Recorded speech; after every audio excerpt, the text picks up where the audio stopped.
All right, good evening. Happy December. Yeah, so we start with some magic carpet warm up these days. So we're just going to jump right into that.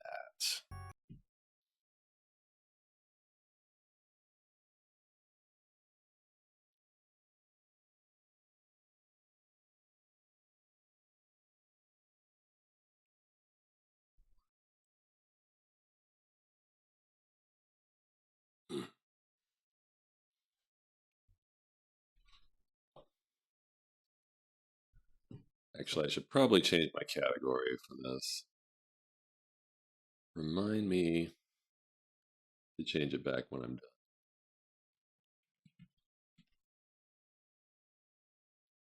Okay.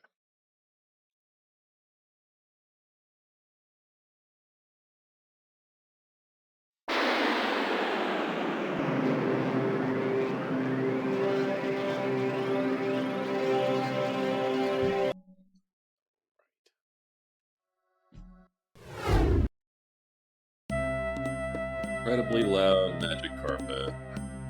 I keep forgetting about this. Alright. That should be okay. Okay. Let's go. Let's see what we're up against this time.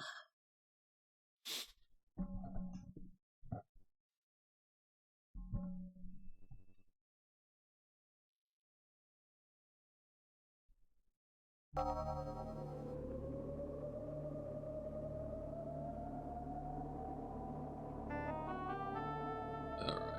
In like some sort of maze already. I see some mana.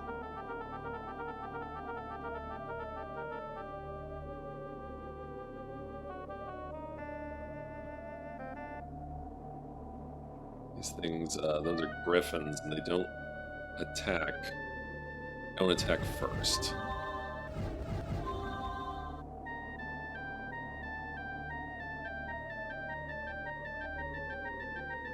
This is kind of crazy.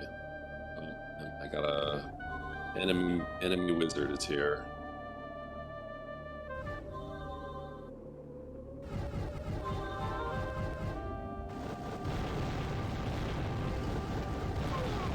Oh, he's attacking me.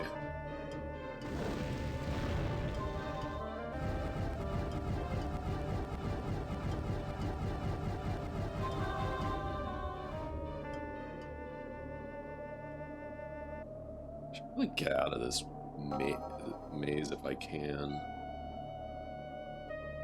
Oh, there's two wizards at least.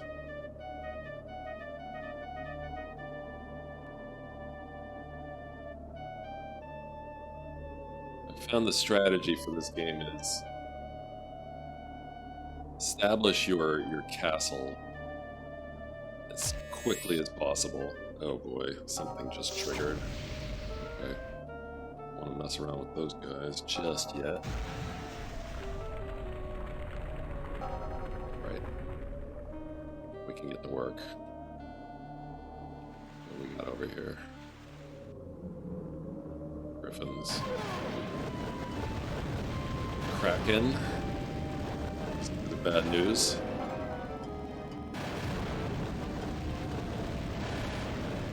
Fortunately, lightning seems to have a bit of range to it. Not as long as fireball range. Someone destroyed my castle. Hey, these guys. They need to go. No, boys. This is my castle. Thank you for the mana.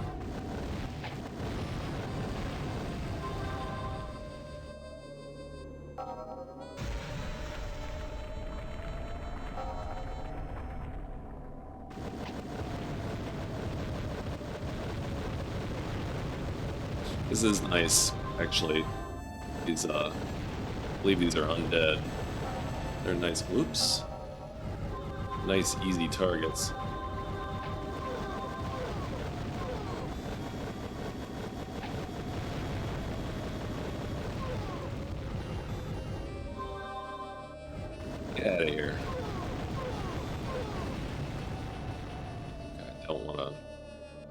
piss off those griffins just yet. Or bad news.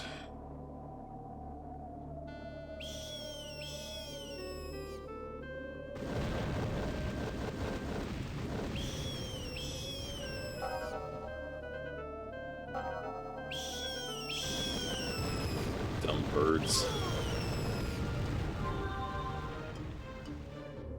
Come here, mana.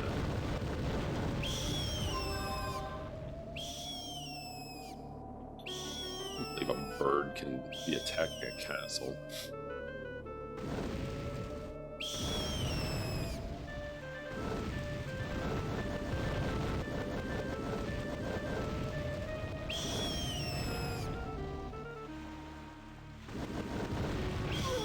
Making me shoot my own castle. Gotcha. Right.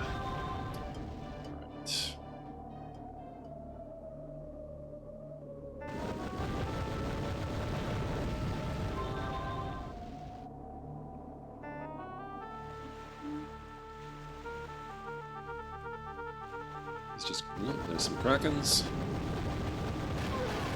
Very careful.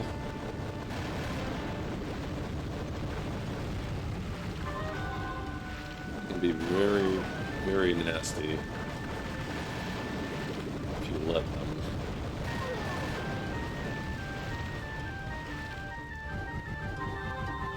Very good source of mana. Ugh, some more beef is around.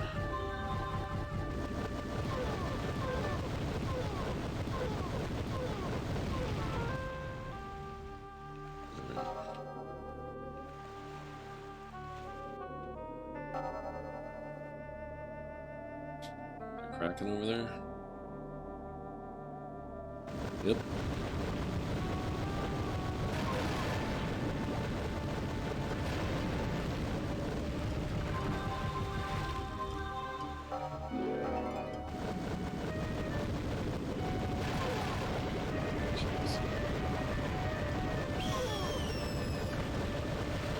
Teamed up on.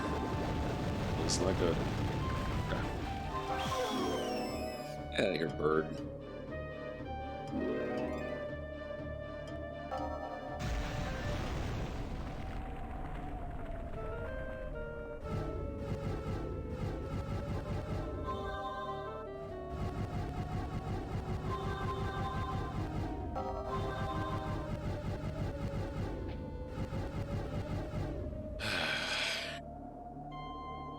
Trying to steal my stuff, they are. Griffins. Be. These wizards are trying to steal my mana.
Beef.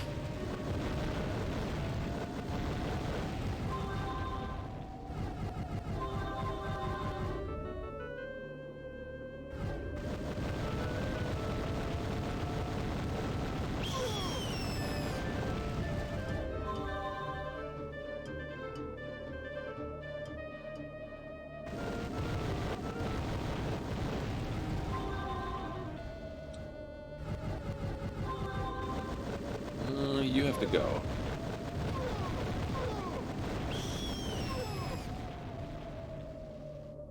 Wait, is that him? No.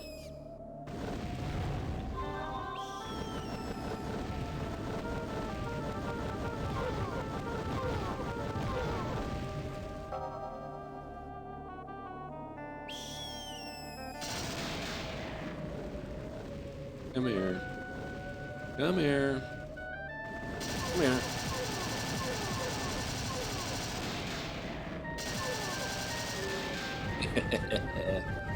Ooh, a spell. What's that? What spell is that?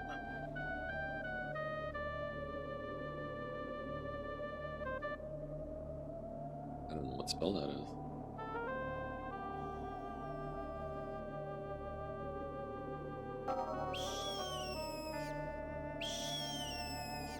Seriously?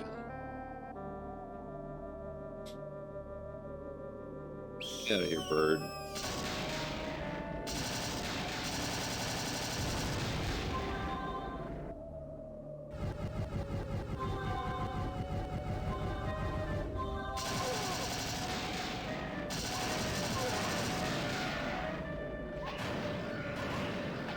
Uh-oh.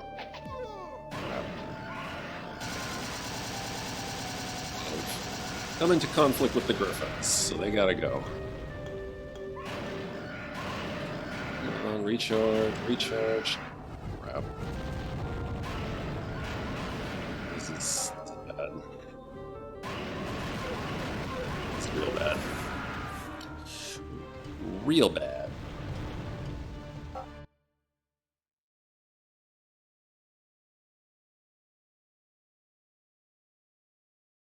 Is it like that? Okay. Oh no, they destroyed my castle. Damn it. Well, it failed. Man. I did not mean to get into a fight with griffins. That sucks. That's why I was avoiding a fight with the griffins. Oh man.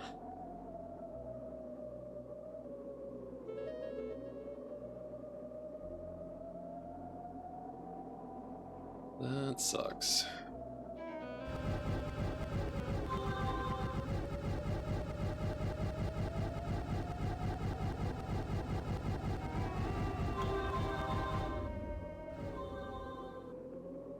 Just gotta get out of here. This maze.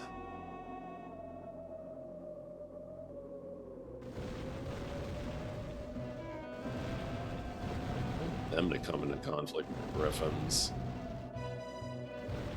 Wizards.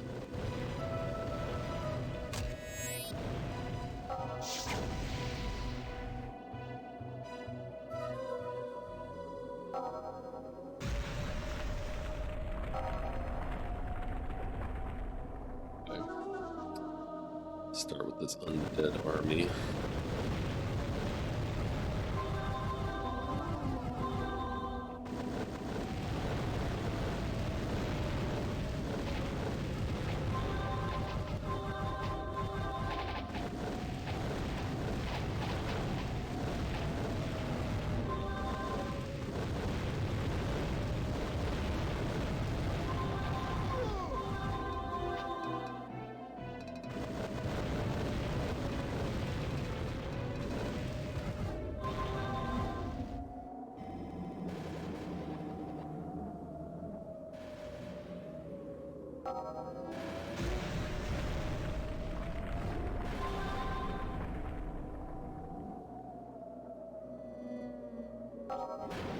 I think a kraken's messing with my balloons.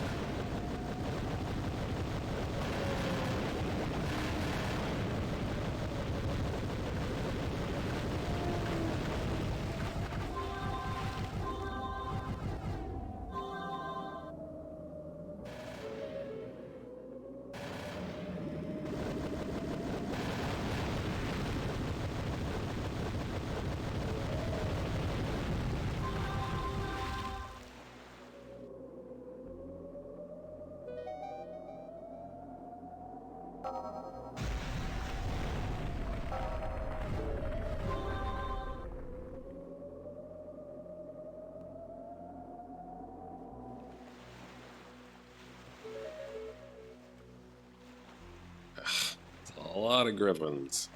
A lot of griffins.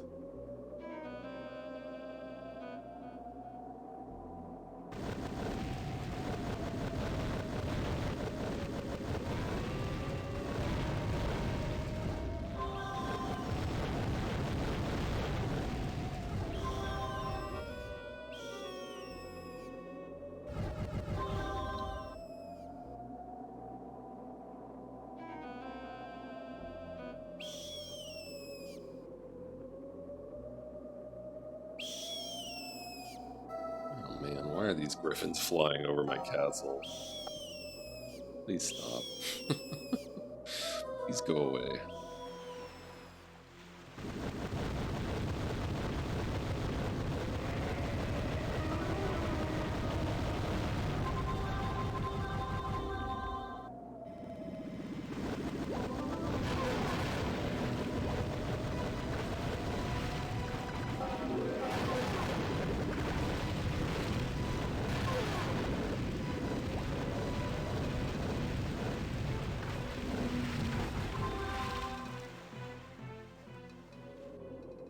Get all that mana.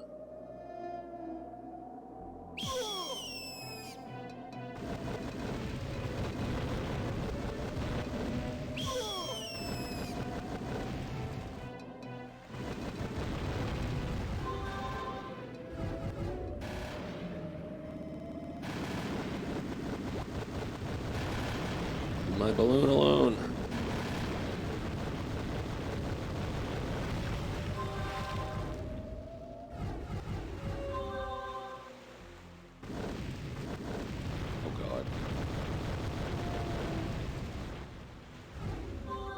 No griffins. It's cool. We're cool.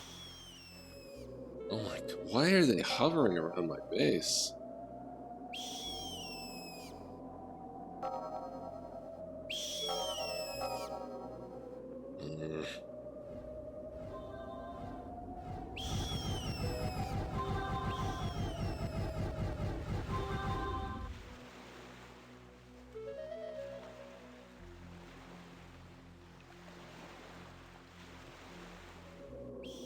There's a big bunch of griffins.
I get him alone.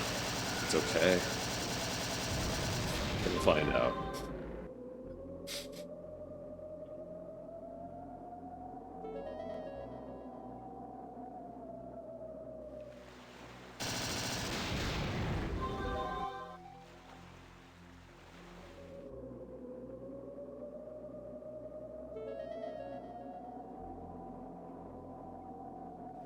And here comes the big swarm. What do we got out there?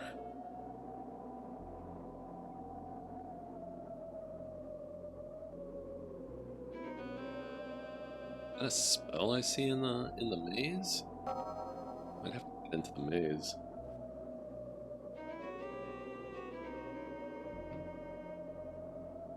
See something over here. Right. Those guys are definitely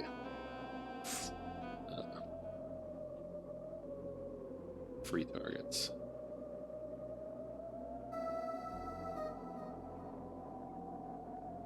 Alright. Risk.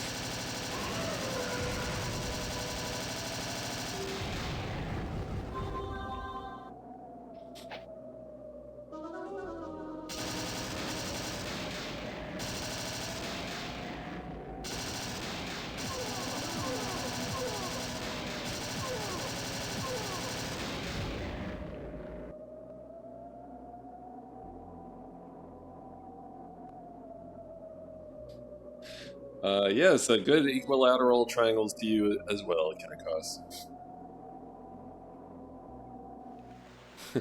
How are you doing?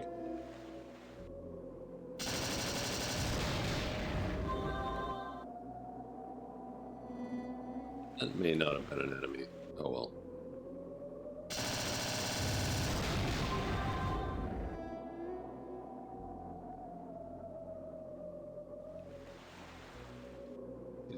Oh yeah, yeah, looks good. I was trying to see if there was a good place for it in my setup. Maybe behind the chat? Like, not sure.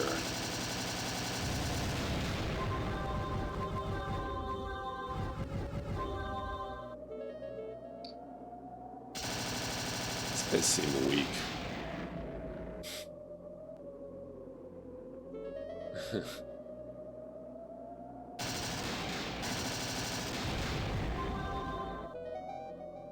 That as a chat background? Yeah, okay, cool. Well, yeah. I might do that. I might do the same.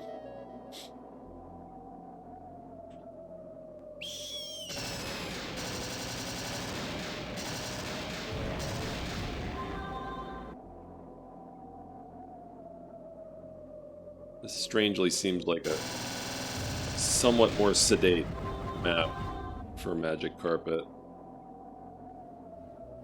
Aside from the huge amounts of griffins.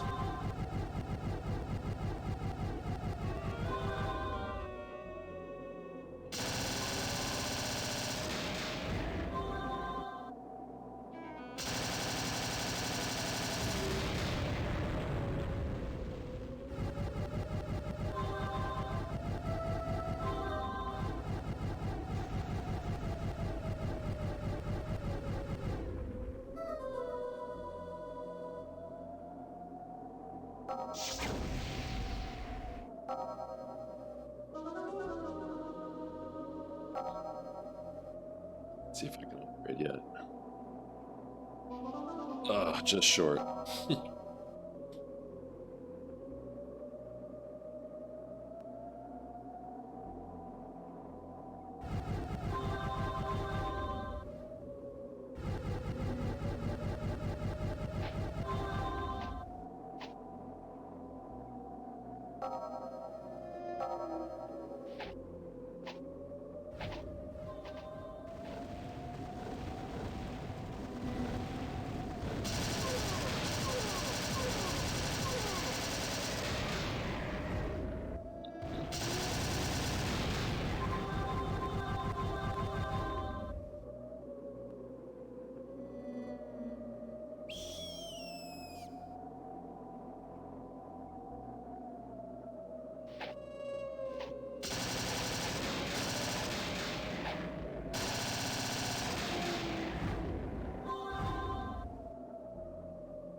Is this thing not dead yet?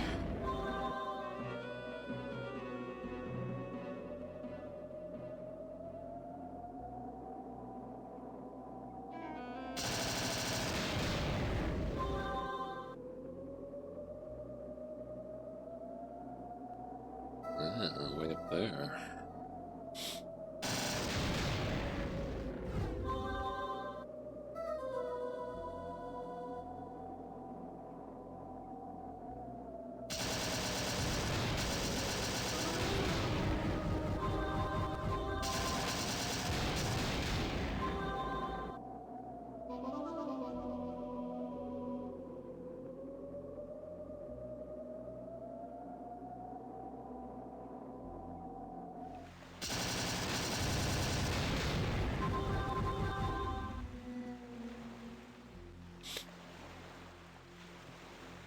I'm starting to think I might need to do more adjustment to the cycles, because now I'm experiencing a lot of slowdown.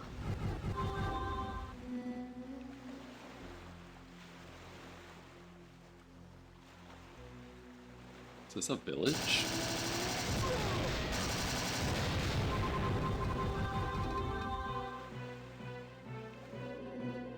It's a village then. It is a village. Link.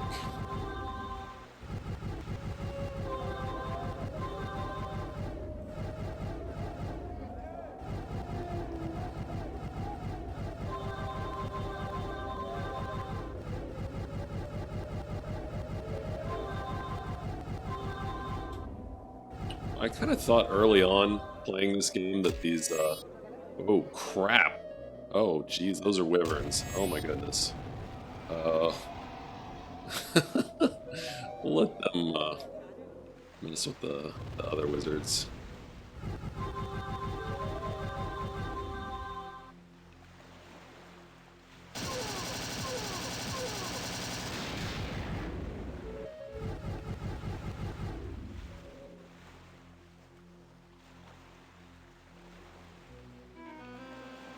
I need to get stronger.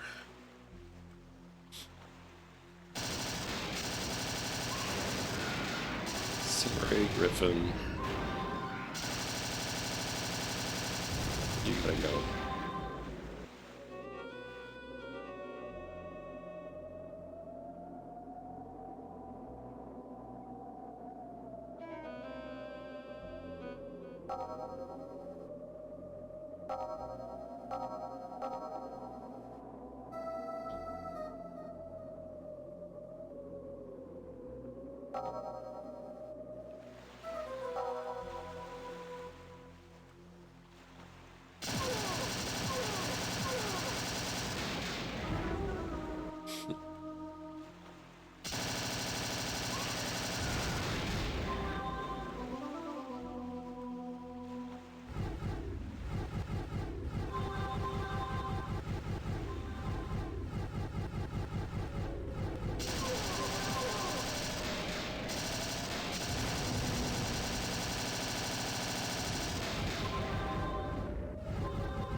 Juice.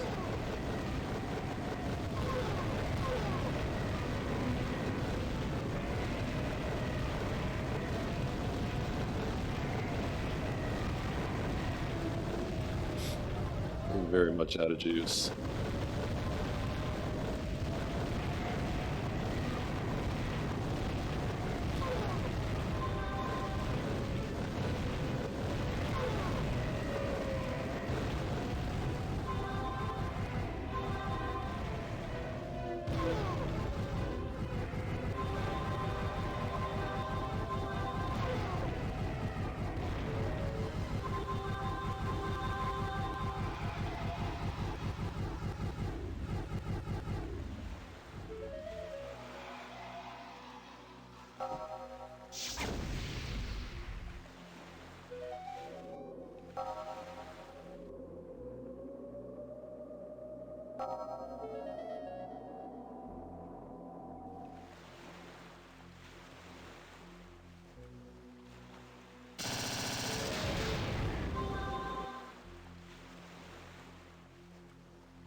Wyvern. Oh man. It's attacking the locals. Oh, this is not good.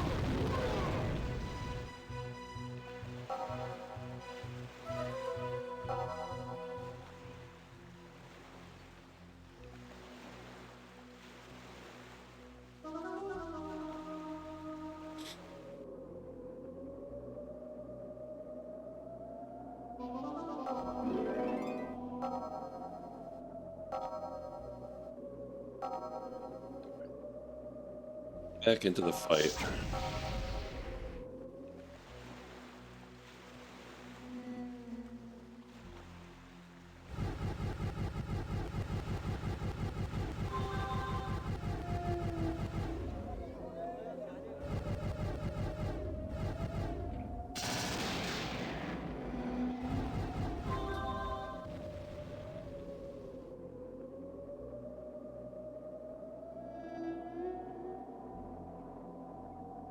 I'm still having a lot of trouble controlling the carpet. Very challenging.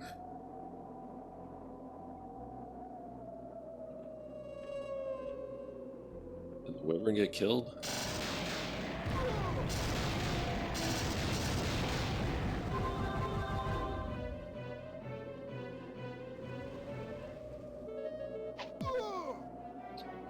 You shouldn't do that. Oh, crap. That is the wyvern. Ugh.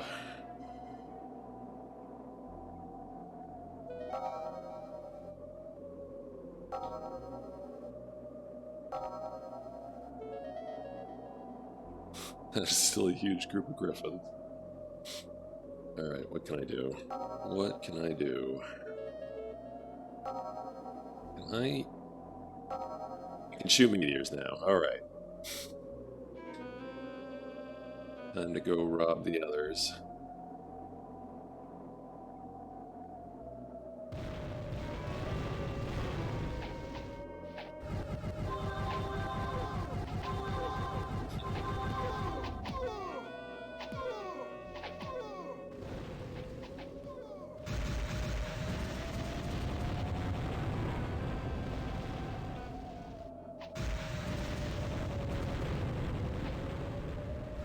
There we go.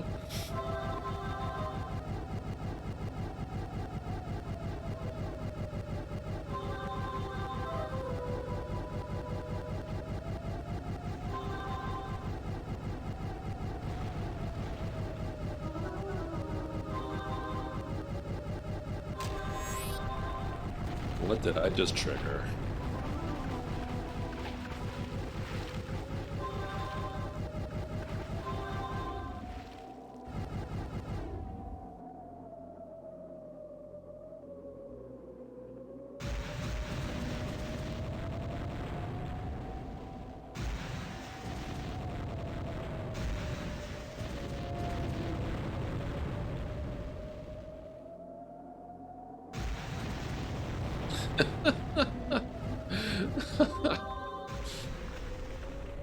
Yeah, a volcano.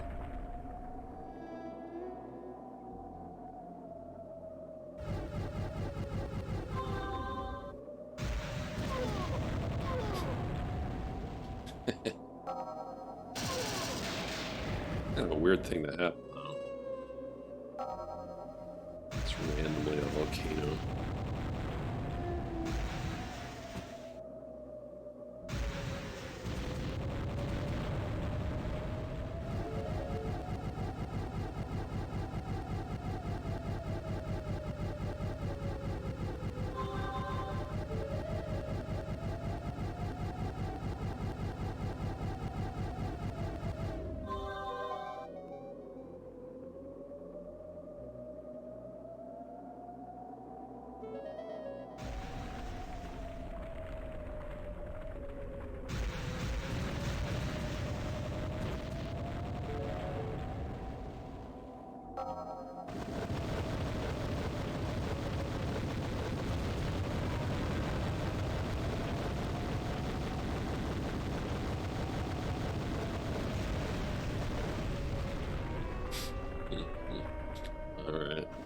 I'll be back. I'll be back.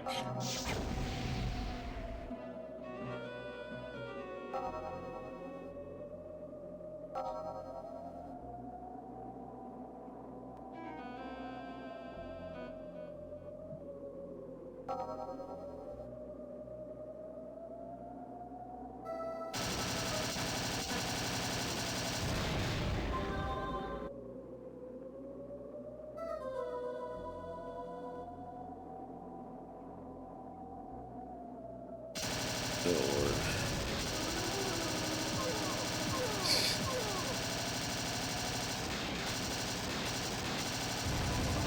Goodness. He is rapid firing those fireballs. Oh my goodness.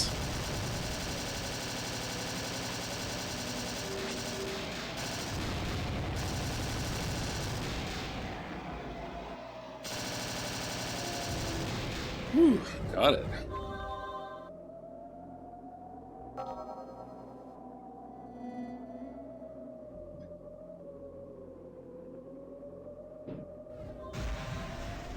Yeah. Someone trying to steal my mana?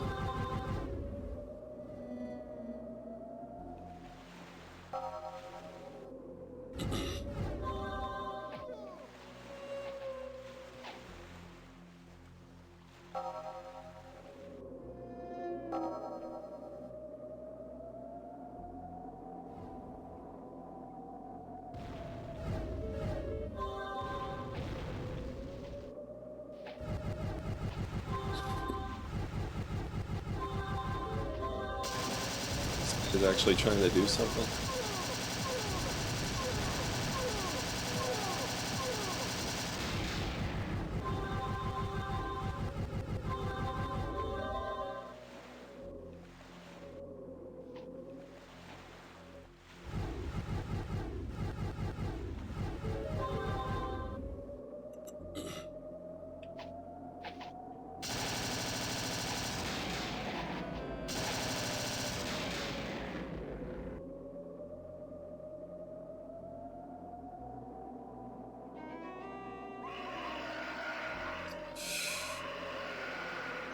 It's still an intimidating group.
Is he done for?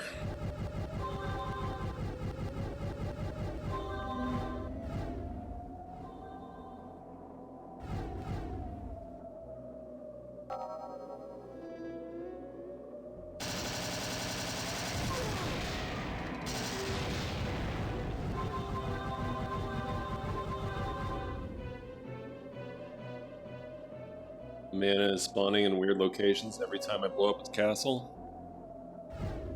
I think that's how it's supposed to be.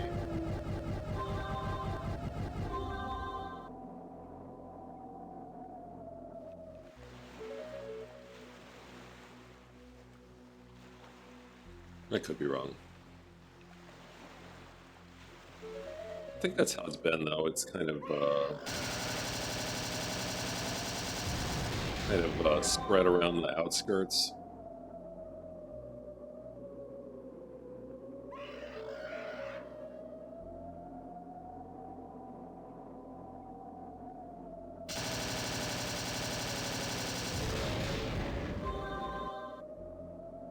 And that reminds me. It's supposed to fly out of the walls that are destroyed. Hmm. Yeah, I don't know. I don't know. What is... Oh, is this invisibility? You get invisibility? I did.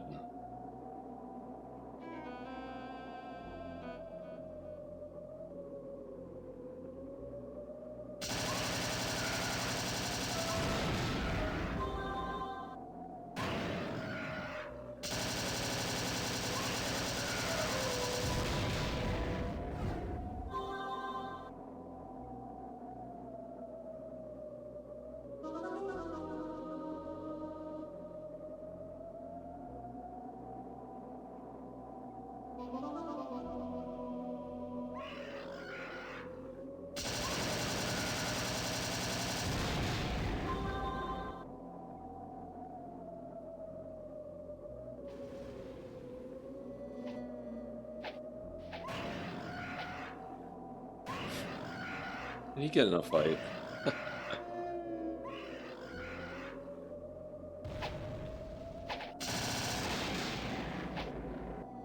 Can help with that.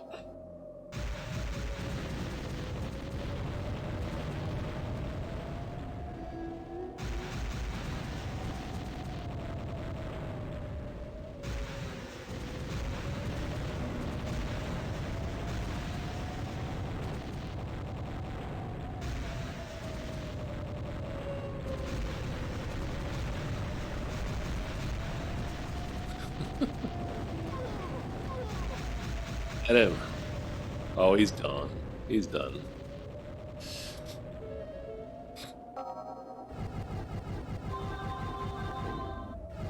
Now got the map to myself.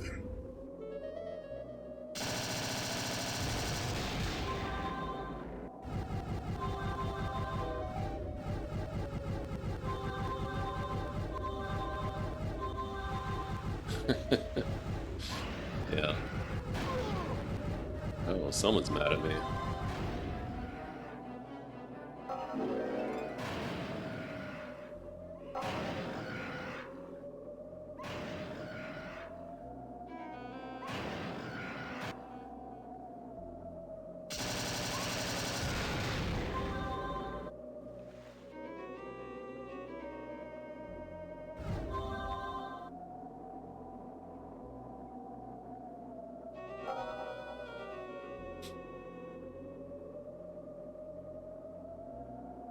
Oh, I think I can upgrade.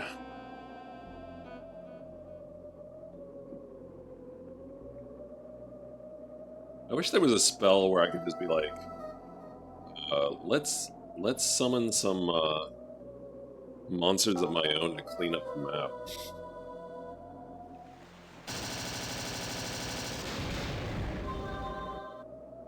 But I think I saw a spell in this maze that I started out in. Let me go take a closer look. I saw a red dot, but it could have been the Weak Wizard's main.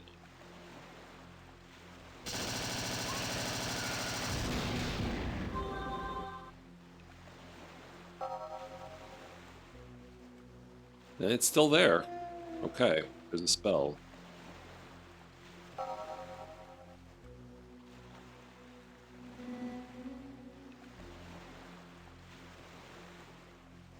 Maze has things in it, yeah.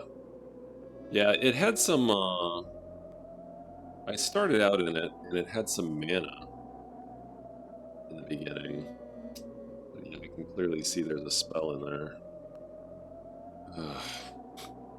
What is the point of a flying carpet if I can't fly over walls?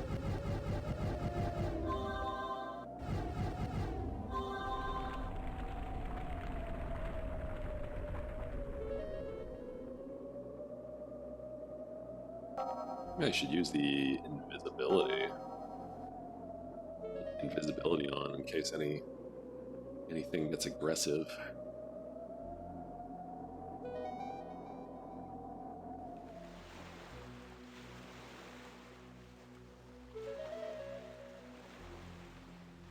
guess that's how long it lasts.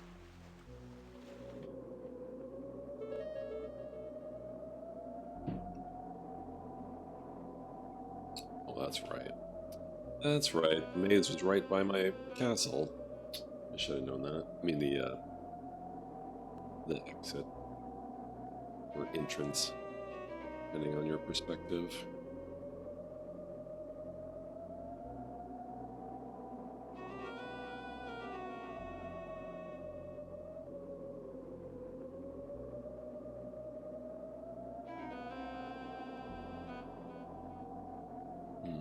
Let's see.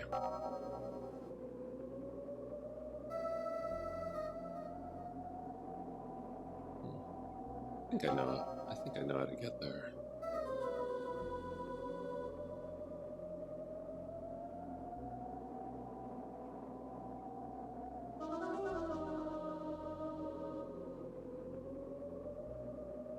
Oh. Oh, here it is. Didn't even see this opening.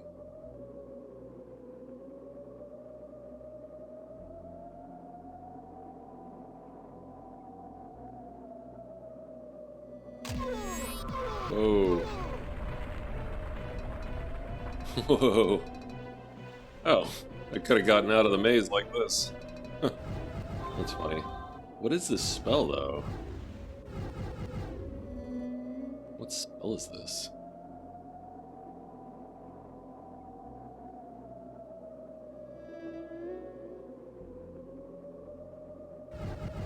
I need to consult the manual.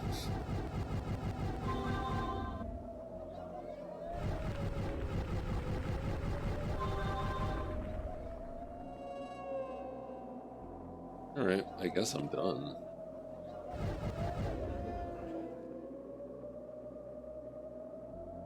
You see what that trigger did. Look at that, it just carved out this canal.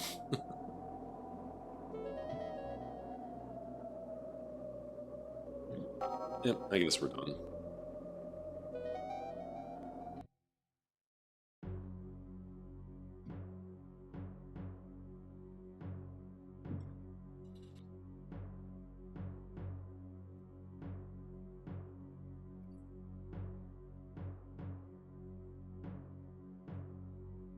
Congratulations, Master Wizard.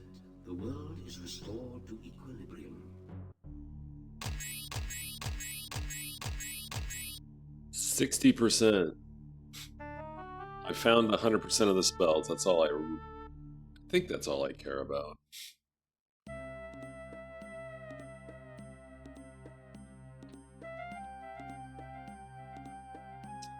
Alright. Cool. Another successful magic carpet. Oh man, I don't know. Maybe... I don't know. I don't know.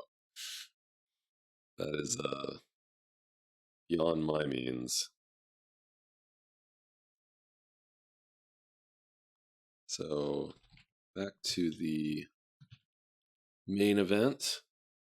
We're playing Lost Files of Sherlock Holmes, the case of the Serrated Scalpel, which we are going to do with Scum BM, which is my first time using Scum BM, actually.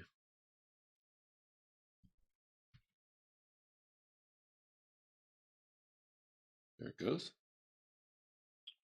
All right, let's start it up. This is actually an EA game.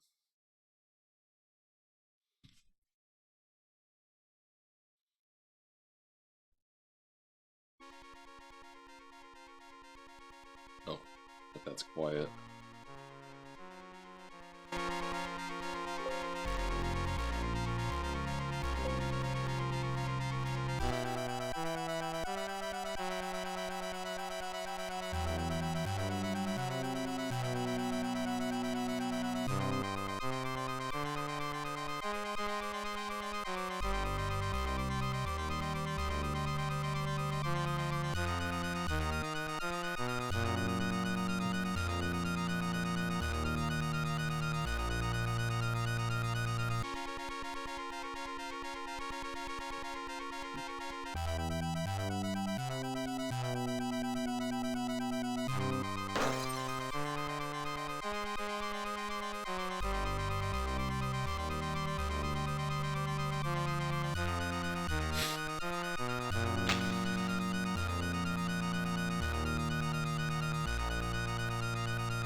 Yes?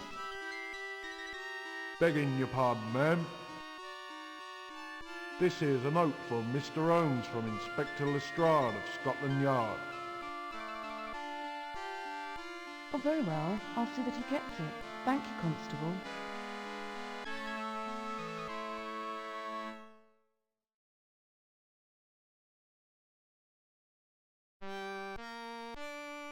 Have you been sufficiently fortified by Mrs. Hudson's murderous coffee, Watson, to put your mind to this mystery?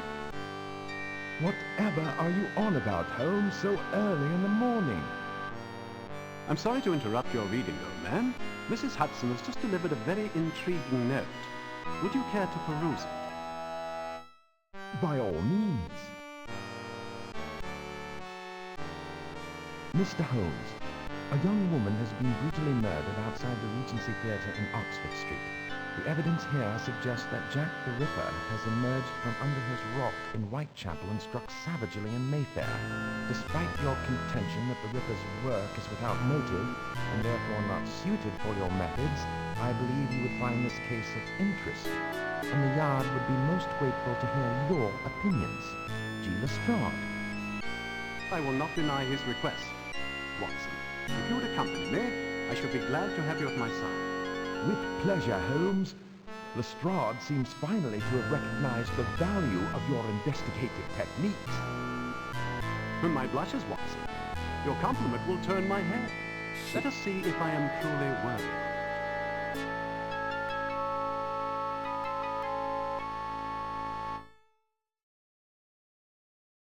Okay. Yes, murderous coffee. I'm not really sure if that means it's really potent or really bad.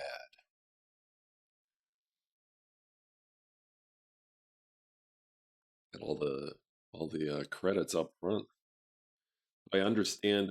I like that this is a game from the early 90s and it's got both voices and subtitles of a sort. More like super titles in this case, but that's okay. I understand that in the 3DO version, they actually replaced this pixel art with some FMV. Oh yeah, me too, Kinnikos. Or that one was a little. I think that one was a little unconventional, but mo- I think what really caused me a lot of problems was having it kind of in 3D, but it wasn't always obvious that the 3D nature of the game, like it didn't always mean much, but it did it by the end. Yeah. This one should be a little more straightforward, I think. At least in presentation. Here we are in, what is it, 221B Baker Street? Oh, look at that. It even shows you what you can do. Like, you can look at these objects. You can talk to Dr. Watson. That's pretty cool. This is good pixel work. Bullet holes.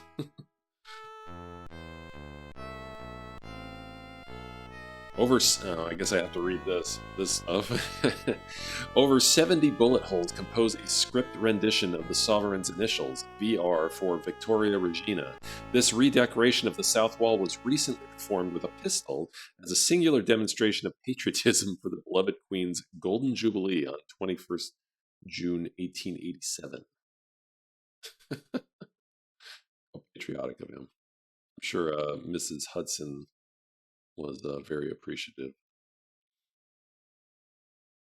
One of the 205 violins made in Cremona, Italy by the master Antonio Stradivari between 1700 and 1737. Despite its value, the instrument lays within easy reach, unprotected from Watson's uncertain coordination and the fluctuating humidity caused by the capricious London climate. Actually, I read the manual somewhat. It said you should look at things multiple times because sometimes it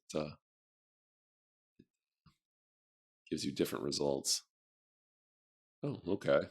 Oh, I'm looking at the sofa now. Fine aquamarine damask covers this elegant sofa. The material and cushions exhibit little sign of wear. It serves more often as a violin repository than as a conventional piece of furniture.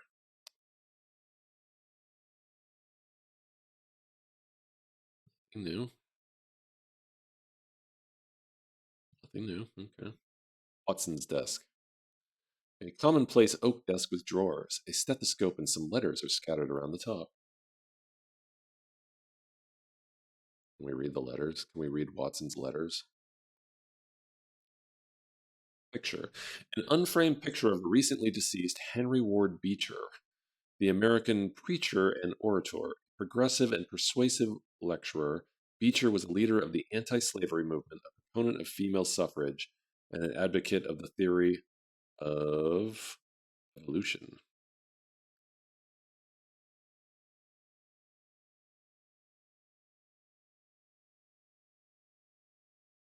Careful how I click. My mouse is not captured.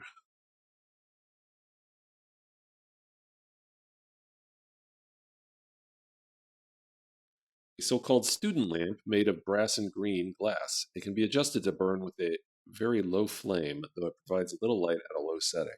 It uses a trivial amount of oil, saves money, and renders an otherwise pitch-dark room a bit cheerier to return to. Book.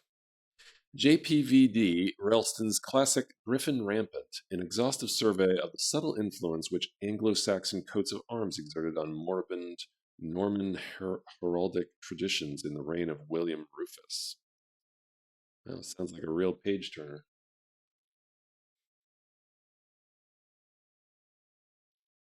Front bookcase. Made of carved mahogany, this bookcase holds reference works, maps, gazetteer, and encyclopedia, toxicology, soil analysis, and chemistry texts, a collection of specialist monographs, and selected historical classics.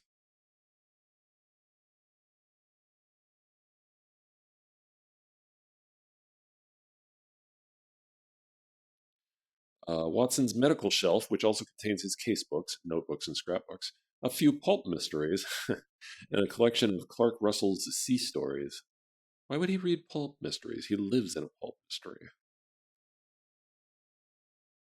Typical sitting room chair, the sheen of its wine red velveteen covering shows that it is well used. A dark purple silk dressing gown with a rolled collar is carelessly crumpled on the seat, and the anti-macassar. That's a new one for me. Anti-macassar requires changing. I assume that means some sort of seat cover, I guess. Sideboard.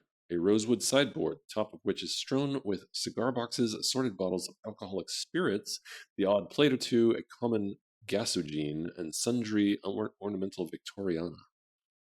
Victoriana. That's a good word. An apparatus commonly used for manufacturing soda water on a small scale. A siphon is attached to the double beaker so water can be drawn off into an occasional whiskey and soda. Because these devices have a tendency to explode unexpectedly, it is always kept away from the sitting room's lounging area near the fire. Oh my goodness. Soda water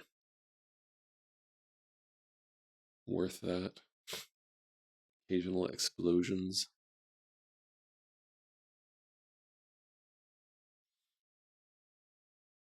Not like pick up the violin. Let's see here. What? Why can't I pick up the violin? Nothing of interest here. Well, okay. It tells you exactly what you can and can't do. That's cool. Hurling sticks. A set of 3 hurling sticks used in a mysterious Afghan game in which large groups of men ride donkeys over a great distance for the purpose of capturing the stuffed head of an albino goat. Okay. I wonder if that's an actual thing.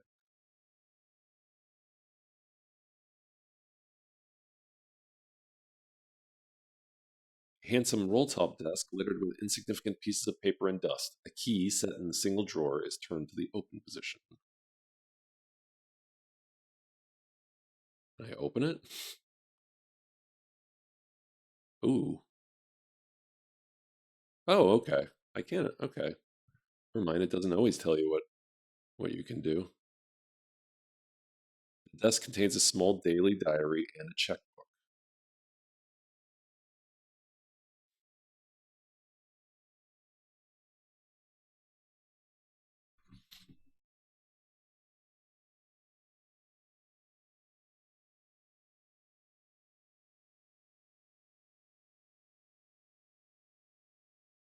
Chart. The periodic table of the elements, 1886 edition, is affixed to the wall with brass carpet tacks. Immediately below it are hung measuring paraphernalia and a small ball-peen hammer. A well-tended regulator clock which keeps perfect time. Chimes have been violently disengaged, so the clock will not sound the quarter hour. Can appreciate that. This pine-topped, acid-stained table holds a variety of laboratory apparatus ready to perform chemical analyses and experiments. A vast collection of chemicals, test tubes, pipettes, retorts, litmus paper, and glass-stoppered bottles are scattered around an oil wick burner and a high-powered microscope. A more than slightly noxious odor pervades the whole area.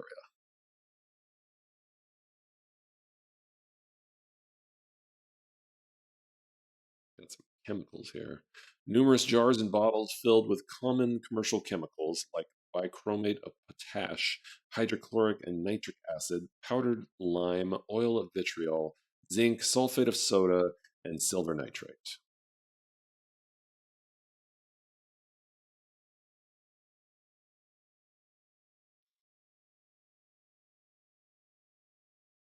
Ooh, a bearskin rug.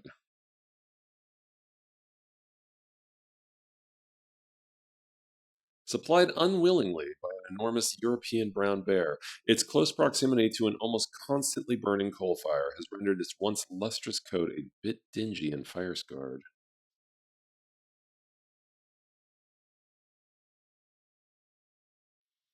221B is unfamiliar with the joys and curses of central heating. For almost 10 months a year, a coal fire 10 months. A coal fire burns between 8 and 16 hours a day. During the winter months, no indoor life goes on far from it.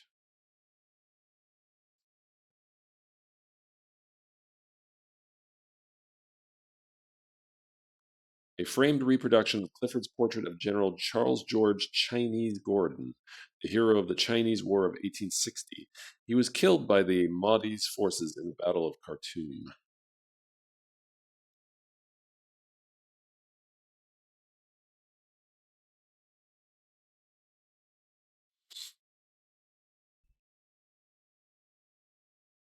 I already looked at this case, yeah. A wooden box tastefully decorated with contrasting concentric circles and geometric shapes.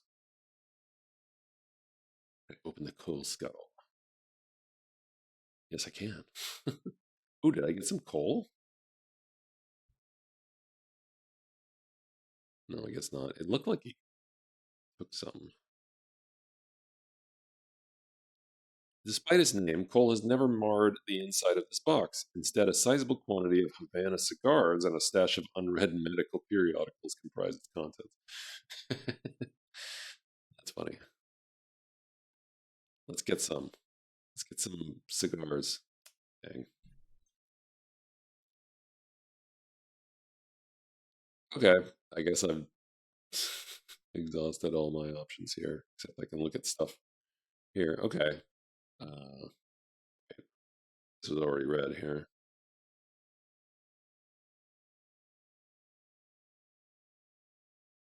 Yeah, it's the same letter that was read in the introduction. Several business cards. They read, Sherlock Holmes, Consulting Detective, 221B Baker Street, London.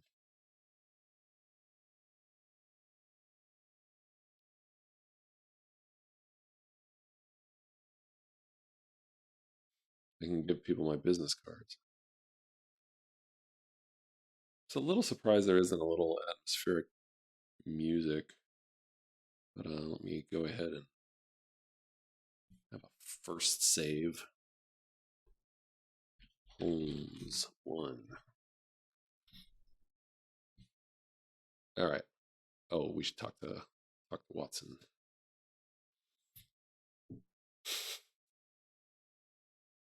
I'm going to talk about his fashion choice. Have you already begun your journal entries, Doctor? What? Oh, this part isn't voiced? Dang. Of course, Holmes. Any case in which you take an interest will certainly interest the world.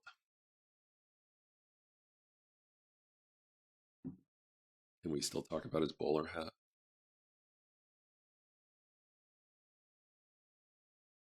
Is this like a certain... Okay. I think I can cut them off a little early. Have you decided to wear your bowler hat for this investigation, Watson? As always, Holmes, I feel positively undressed without it. I can talk again, okay? About the journal entries. He didn't say anything different. I guess the bowler hat thing was just kind of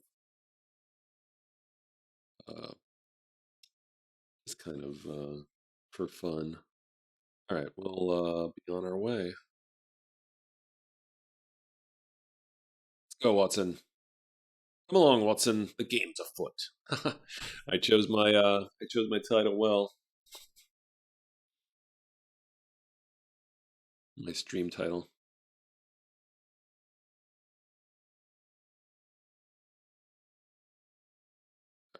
Quite so, Holmes.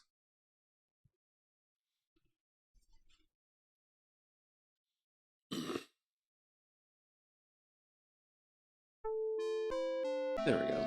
Some music. Wiggins.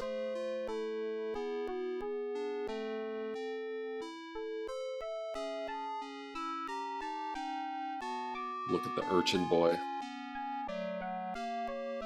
The leader of the Baker Street Irregulars is a mere boy, but he is cunning and perspicacious. He and his crew of street urchins are justly renowned for speedily and discreetly locating anything in London. Let me know if this is loud. If it's too loud. Let's talk to Wiggins. The rest of your lads available, Wiggins. They's at the ready, sir. Tell me what you need and I'll pass it on. There's 8 who's willing to work, so it'll cost 8 bob a day plus the usual reward.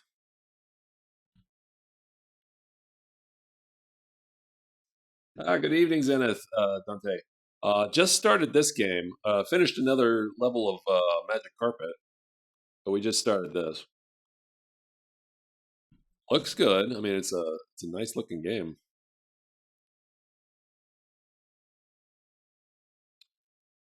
I will be requiring your assistance, Wiggins.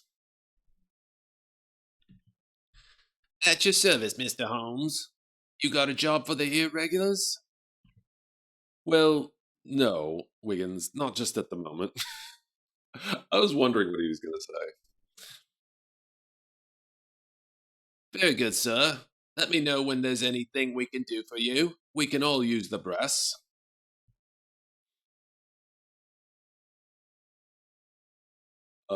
The glut period? I don't know. What do you consider the glut period? This came out in '92. No, I wouldn't say that's the glut period. That was pretty prime time, wasn't it? My compliments, Mr. Rigby. The day finds you well, I trust. Indeed, Mr. Holmes, business has been brisk. The great British public devours anything to do with the Ripper. While Jack's at work, my family's eating steak and kidney pudding. Oh, that's nice.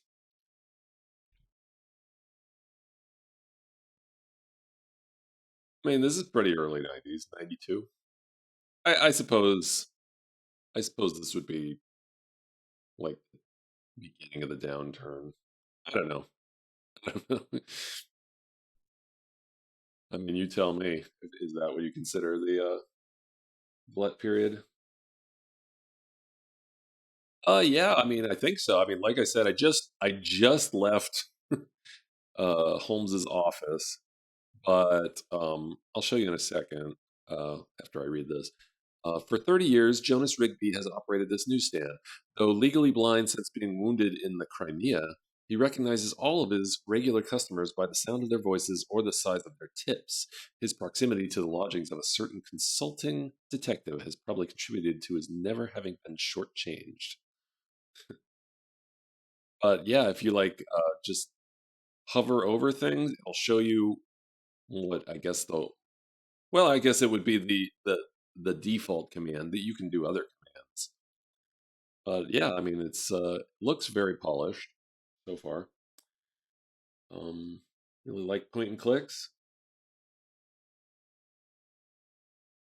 Yeah, yeah, that's true. I mean, yeah, it was a very popular genre at the time. Let's see. I guess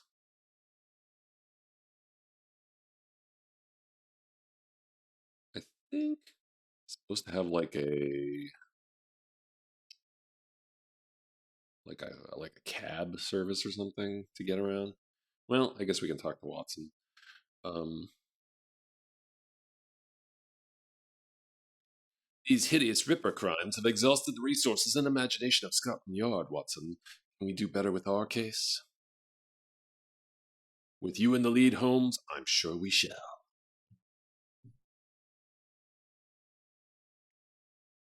A challenging case, is it not, Watson?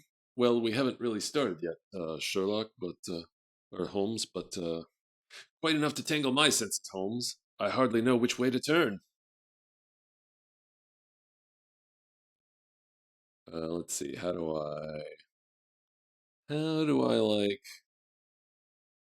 go to like the map or something? There's a journal. That's cool.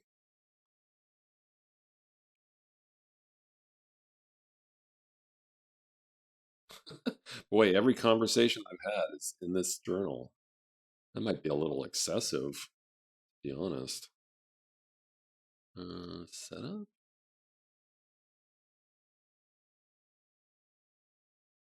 This is fine.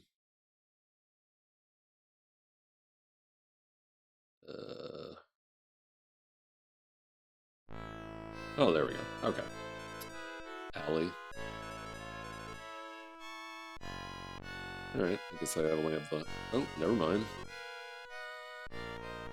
Oh, wow. Look at this. That's really cool. All of London. So we'll go to the alley. This is really cool. Mr. Holmes, Dr. Watson, very good of you to come so quickly. After you've thoroughly examined the scene and the corpus delicti, please share your observations with me.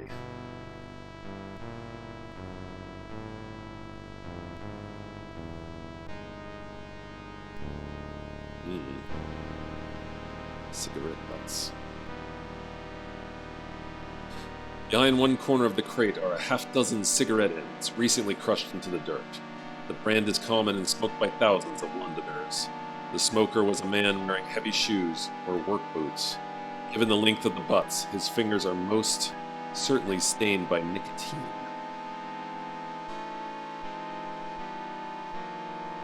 Is this a little loud?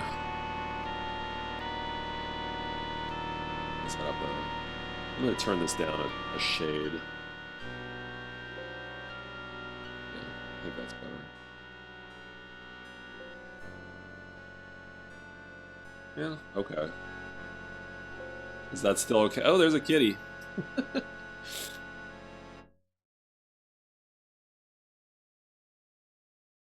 Sound really screams late 80s. I'm using Scum VM. Would they? I hope they would use the best option.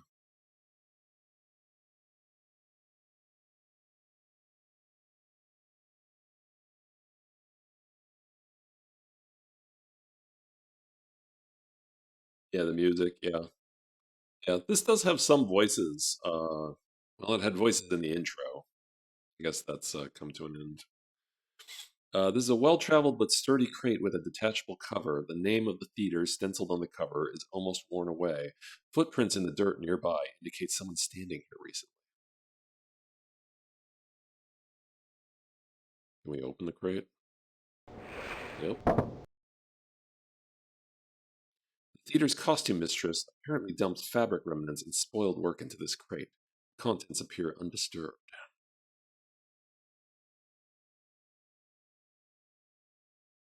Can we get the stuff? No. Get the cigarette butts? Ooh, okay.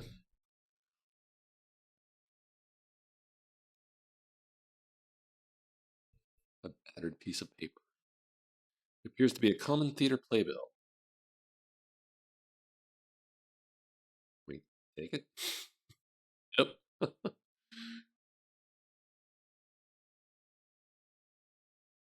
Playbill is dated for 2 nights ago. On the back is a message which appears to have been hastily scrawled. S. Meet me outside the stage door after the show. I have important news. B. Ooh. That seems like quite a clue. This is a storage area for damaged or discarded stage props from this season's plays. These items are waiting for the dustman. The entire area appears undisturbed.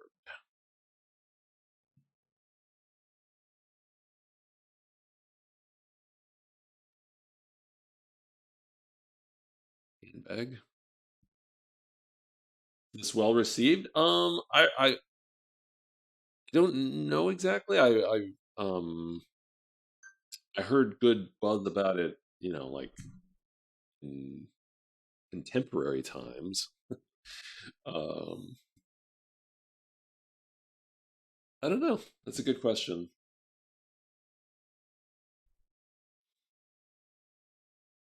It is a simple silk-lined handbag, sometimes called a reticule. The contents: a pocket mirror, a tin of facial powder, a large metal key, a kerchief, and some shoes have been dumped out and apparently subjected to a hasty search.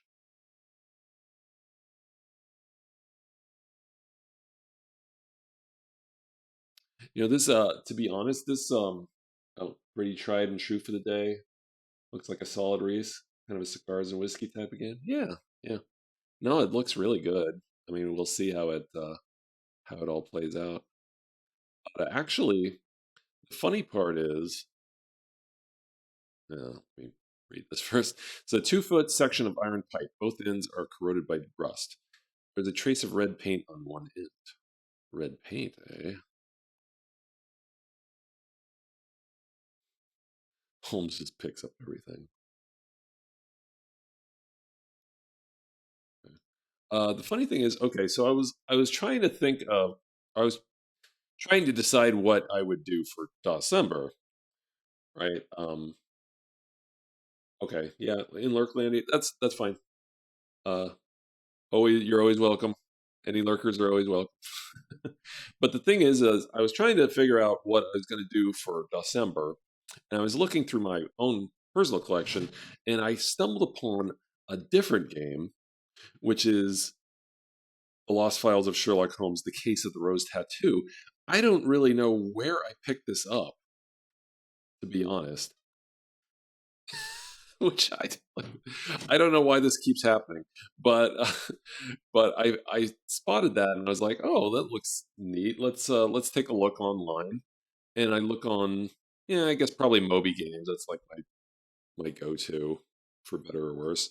I go to Moby Games and I see some screenshots and I'm like, wow, this looks great. And the reviews listed there are pretty good.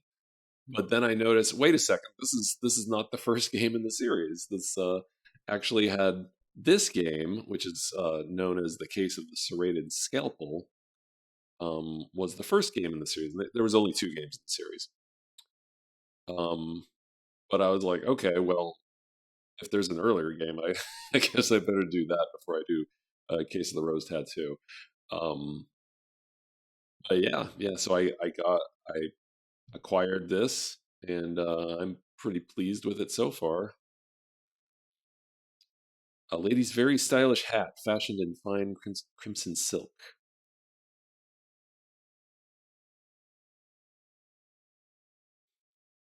Holmes is taking everything. Oh, okay. Inspector Lestrade, please look at anything you like, but I shall need that hat as evidence. Okay, but not the cigarette butts, iron bar, whatnot. Can I get a closer look at it? Okay.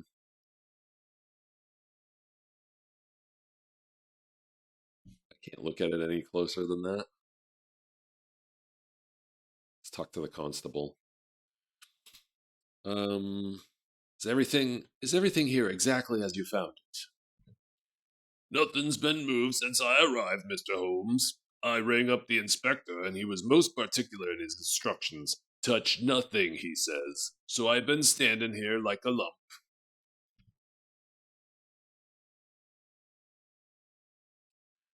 Do you have any information that would assist our investigation, Constable? No, Mr. Holmes. I'm sorry, but what with fending off the newspaper gents and half the nosy buggers in London, I've been preoccupied, as you might say. He's a lump. Constable Lump.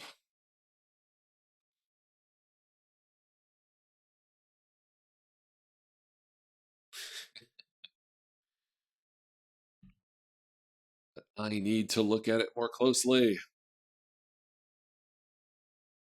Let's talk to Lestrade. What can you tell me that isn't obvious from the scene, Inspector? The deceased was an actress here at the theater. Name of Sarah Caraway. She lived by herself out in Bayswater. According to our only witness, there's a sister, whereabouts presently unknown. A witness found the body but remembers nothing of the person she saw fleeing the scene. You may speak to her if you like, though she's incoherent. She's in the victim's dressing room, through that door and up the stairs. But before you go to her, I'd like you to confirm some theories of my own, after you've thoroughly examined the body, of course. I think you'll find that the number and character of the wounds tell the whole story.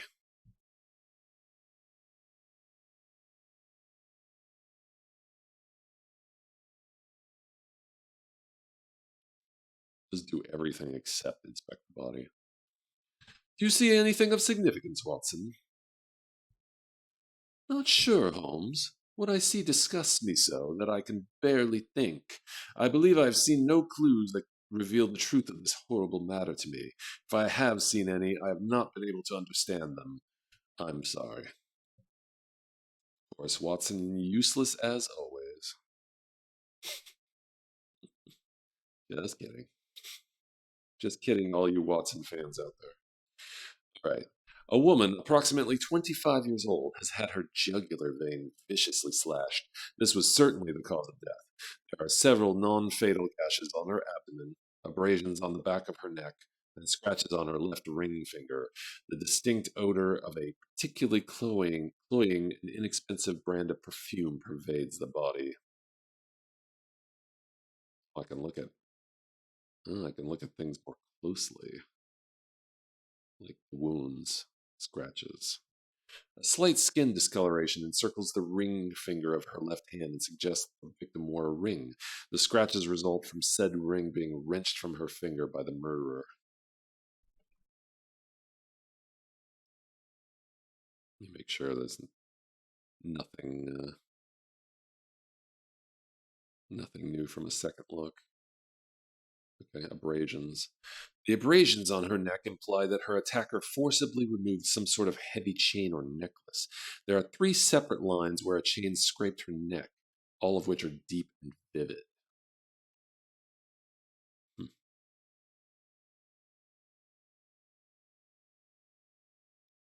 Okay, knife wounds. The wounds were clearly made with a short blade, perhaps the size and shape of a scalpel. Close observation reveals that the blade was serrated. There's a trace of a white, powdery residue of unknown nature on the victim's coat immediately beside what appears to be the first of the abdominal wounds.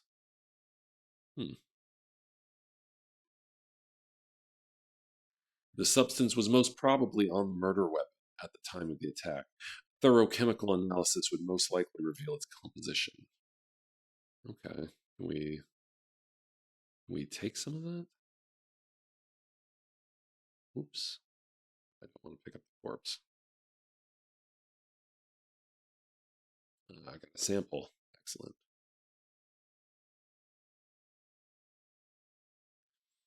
The specimen was extracted from the wool of Sarah Caraway's dress. The sample was located at the point where the murderer first inserted the fatal blade. There is not enough of the substance to identify it unequivocally by eye, but it smells distinctly of camphor. An envelope is sufficient to hold a small amount.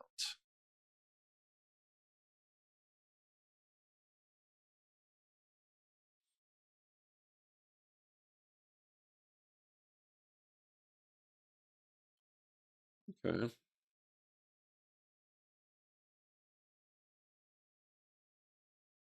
I'm going to save the game again. I don't want to look like a fool in front of Lestrade.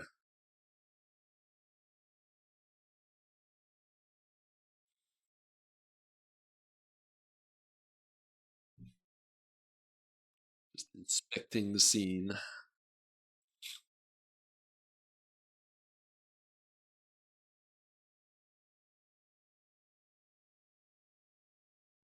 All right, I guess that's about it. I Oh wait, I didn't open the handbag. Can I open the handbag? No. Can I use? No. All right. Let me take another look at that.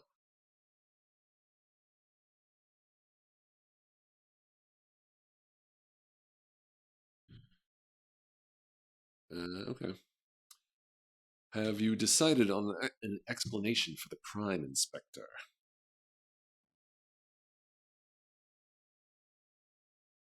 There is no doubt that this is the Ripper's awful work.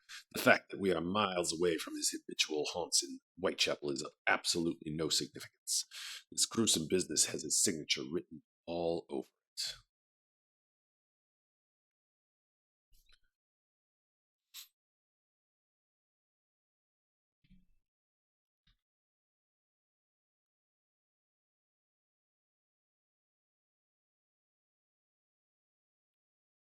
Yes, I think there's some reason to doubt.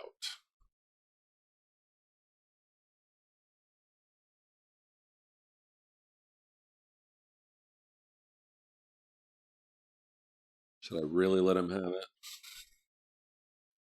Or be more diplomatic?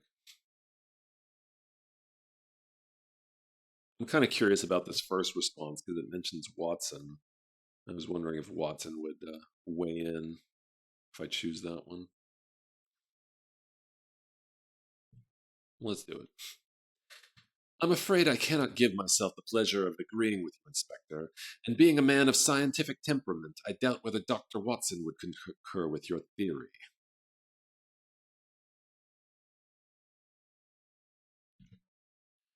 Without hearing the results of the medical examiner's investigation, I would not even presume to have a theory, says Dr. Watson.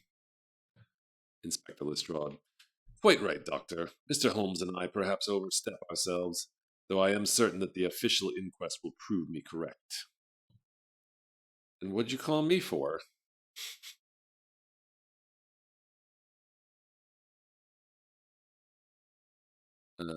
You seem very sure of your facts, Lestrade, but I believe that there is evidence that contradicts your interpretation. Inspector Lestrade. I assure you that I have examined everything in great detail, Mr. Holmes. I seriously doubt that I have missed a significant clue. What have you seen that goes against my theory?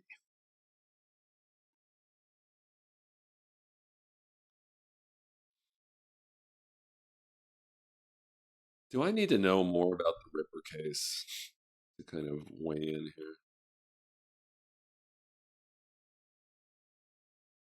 That third option is really showing off. But I was wondering about this choice of weapon. So it's a serrated scalpel. Would would it be somewhat common knowledge to know if the real Ripper's weapon was a serrated weapon? But I don't know. Yeah, let's choose that option. I'm curious about it. Killer's choice of weapon is most telling, don't you think? Inspector Lestrade. Indeed. My professional eye tells me that this woman was killed with a surgeon's scalpel, and we know the Ripper uses a scalpel with the skill of a medical man. Isn't that so, Dr. Watson? Watson. From what I have read, Inspector, the answer is yes, but I would not presume to commit myself before the autopsy is completed. I must say that if a scalpel was used, it was a dull one. The wounds appear a bit ragged.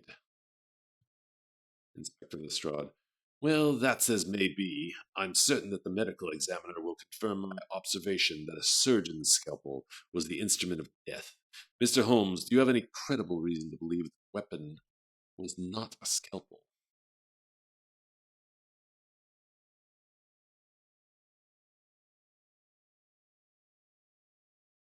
Hmm. I'm going to keep that serrated. I'm gonna talk about some other subjects.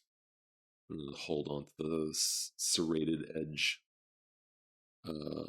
conversation because I think that's a vital thing that will probably advance conversation. I suspect you noticed that the victim's jewelry is missing. What do you make of that? Inspector Lestrade. I presume you're referring to the abrasions on her neck and hand. As you well know, the Ripper takes selected items of jewelry from his victims. This further supports my case, Holmes. I believe that if my theory were flawed, you would be the man to set me straight, but it looks like you have nothing material to add. The absence of a perfume bottle in her purse is a vital clue. Wouldn't you agree, Inspector? Lestrade. A large bottle of the scent she is wearing sits on the vanity in the victim's dressing room. Powerful smell, isn't it? But the absence of the bottle is no mystery. Okay. I guess Lestrade has some good responses there.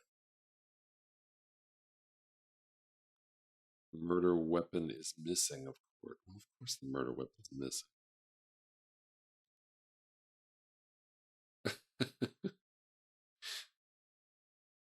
I don't think these seem like very Holmesian responses. To think the Ripper is a medical man is ridiculous on its face. No doctor would engage in such fiendish behavior. That sounds more like what Watson would say. We'll talk about the serrated edge. If you look closely at the victim's coat and at the wounds, you may notice that the fatal blade had a serrated edge. Inspector Lestrade. Dr. Watson, can one find a serrated scalpel in a physician's black bag? Dr. Watson. I regret, Inspector, that I know of no such instrument in the hands of any medical man. Inspector Lestrade. That is unusual, but I suspect that it is insignificant. I never said the Ripper was a doctor. Perhaps his other scalpel lost its razor edge. He's done enough foul work with it, heaven knows. Let's not confuse the investigation with trivialities, gentlemen. Watson. Perhaps the murderer was imitating the style of Jack the Ripper. The gutter press has been filled with lurid accounts of the fiend's disgusting exploits. Strahd. Perhaps won't feed bulldog, Doctor. I need facts, Mr. Holmes. My hypothesis is that the Ripper is responsible for this brutal murder, because there may be a bit of confusion surrounding the serrated blade. I will concentrate my efforts on the question of the murder weapon, but I would not be adverse to you and Dr. Watson looking further into this entire matter if you wish. You may speak with the witness in the victim's dressing room, and you may want to examine the victim's flat at 21 Parade Street? Parade? I'm not sure how to pronounce that. 21 Parade Street. All right.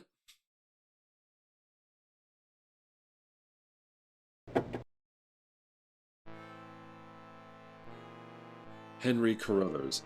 You must be Mr. Holmes and Dr. Watson. I'm Henry Carruthers, the stage manager. Inspector Lestrade told me you might want to look about the place. Feel free. I'm afraid we can't be of much help. Poor Sarah. Dr. Watson, is that the girl who witnessed the incident? Henry Carruthers. Yes, her name is Sheila Parker. She was in a dreadful state earlier. Fainted dead away. As you can see, she's still very upset. I doubt she'll be able to answer any questions just yet. Alright. Let's look around. Dressing screen. A well-traveled but unexpectedly lovely oriental silk dressing screen. The demands of modesty forbid an explanation of what goes on behind the screen, but suffice to say there is nothing worthy of note there now. This game's gonna be a lot of reading.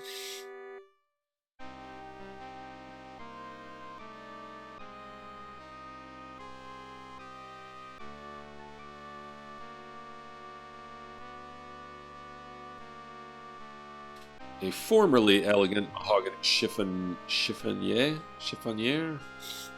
now more than slightly dilapidated. The two outswinging grille doors are precariously hinged. Spring. This is a steel spring attached to a small square mass of solid brass.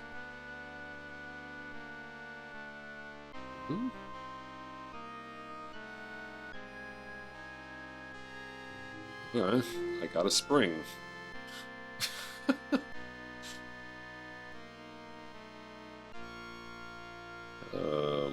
Oh.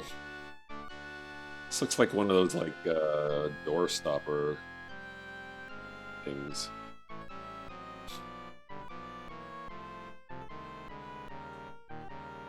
So should I start using the phrase, that doesn't feed the bulldog? That seems like a good phrase. Well, I like this reflection. It's a cool effect. The chest is closed and locked. There are scratches in the wood around the lock, deep enough to suggest that it has been forced open more than once.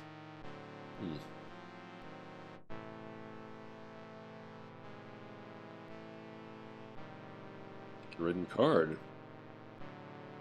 The note reads, Dear Sarah, what's in a name? A rose by any other name would smell as sweet. Secret admirer. This misquote from Romeo and Juliet is strangely the product of a feminine right hand, with the unusual habit of dotting I's with tiny hearts.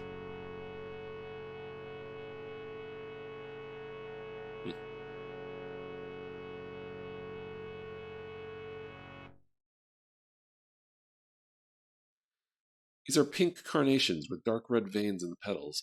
This startling but common effect is probably achieved by standing the flowers in some kind of dye or staining fluid. An analysis of one of these blooms might prove useful. why am I analyzing it though? But all right, I'll just take everything, I guess. Point and click rules, you know. Take everything. Take everything. Card. I guess this is evidence. This is the victims. Some of the victims' belongings.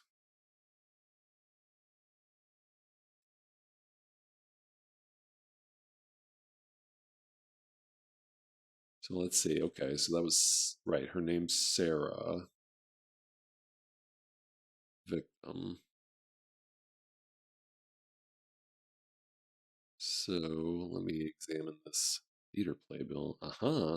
S, meet me outside the stage door after the show. Yeah, okay. Yeah, that playbill may have been meant for the victim.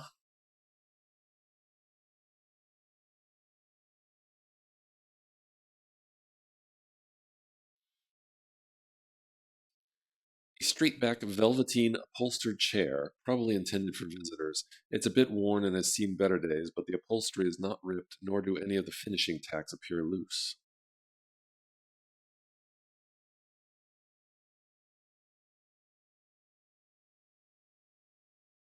Perfume bottle. Is this the same perfume that the victim was wearing? The perfume is called Eau de Seine. The label lists the address of the parfumerie as Bell's Parfumerie in Westminster. There's a ribbon around the bottle as if it were a gift.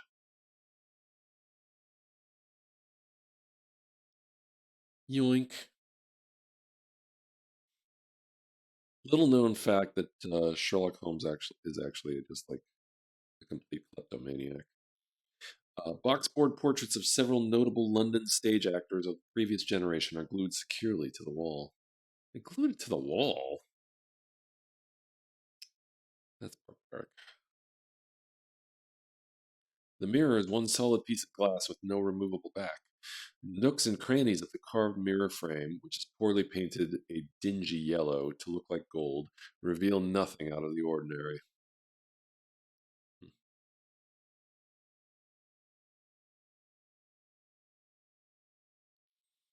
All right, let's stain. The stain has the look and smell of Macassar hair oil. Wait, there's that word. This was in 220B Baker Street, the Holmes's place, but it had to do with the chair.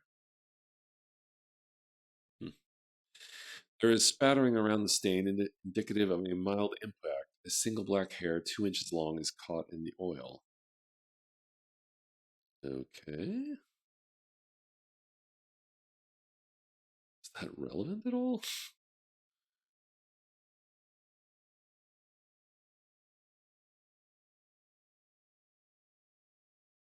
Let's talk to Henry Carruthers. Oh. Yeah, it's a good thing I was looking around. Now I think I have more conversation options. What is the problem with that door, Mr. Carruthers? Which is to say, what are you doing? Henry Carruthers. The plate is broken. I'm attempting to repair it, but I'm afraid it's quite beyond me. I'll probably have to hire a locksmith to do the work.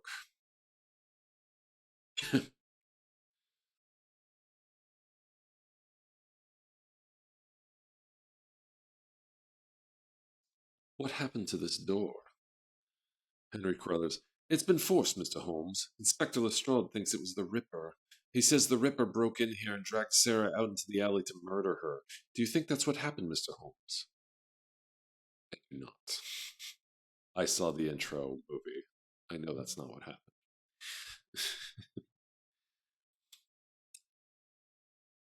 Inspector has many fine qualities, but he is overly fond of theatrics.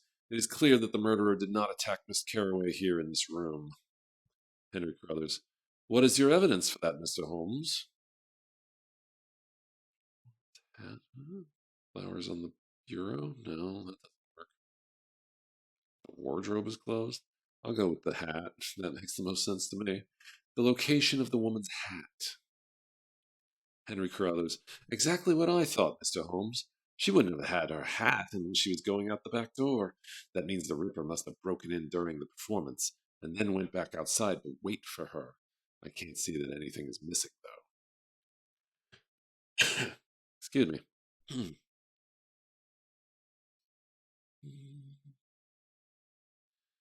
Do you know of anyone who might have harbored a grudge towards Miss Carroway? A rival or jilted lover? Or perhaps an obsessive admirer? Henry Carruthers. Certainly not. I can't imagine why anyone would want to harm her. She wasn't the greatest actress, but she was popular in a way, and sweet. Though now that you mention it, there was a young fellow who was asking about her a short time back. He seemed rather suspicious. Watson. What was suspicious about him? Henry Carruthers. I found him hanging about in the alley. He asked if Sarah worked here. I offered to take a message, but he refused to leave his name or his reason for calling. He was just a lad, no more than 17, but bright-eyed and very single-minded. He didn't want to see Sarah so much as he wanted her address. Watson. Did you give it to him? Henry Carruthers. What do you take me for, sir? I don't go handing my girls over to any dimwit who just happens by, thank you. My refusal didn't seem to bother him at all, though. He just smiled and thanked me for my time. Pretty as you please. Then he said, if I changed my mind, he'd make it worth my while, and that I could leave a message for him at the Moon Gate, whatever that means.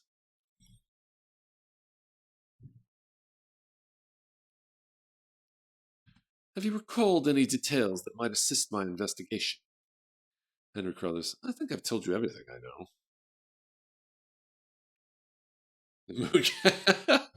Oh my goodness, it's all connected. Oh my goodness. She was going to be brought back to the Stygian abyss through the Moon Gate. That all went wrong. The kidnapping went wrong. Do you have the key to that chest of drawers? Henry Crothers. No, my master key only opens the doors. Sarah's the only one who had the key to that chest. I think she had a spare, but I don't know where she kept it.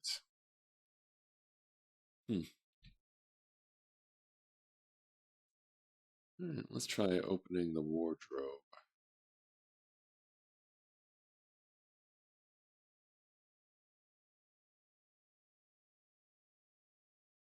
Oh, I'm just just closing it. No, I don't want to close it yet. Maybe there's nothing in here, but I'm going to take a look.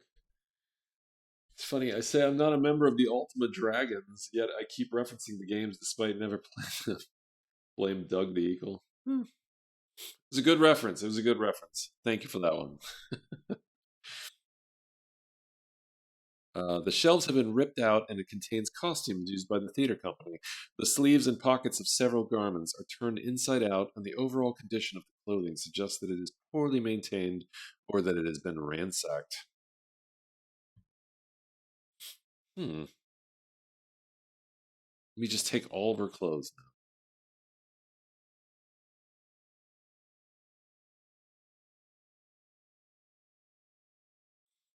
See if he has anything to say about the contents of the wardrobe. Doubtful. Yeah. Let's see here. Let's try talking to the witness. Miss Parker, I'm sorry to trouble you. Do you think you could bring yourself to describe what you saw? Sheila Parker. I saw Sarah lying there. Oh, it's all so horrible. I can't bear to think about it. Dr. Watson. She seems near hysterical, Holmes, and rightly so. I doubt she will be of much help in her current condition. Can you give her any sedatives? Let's talk to Watson.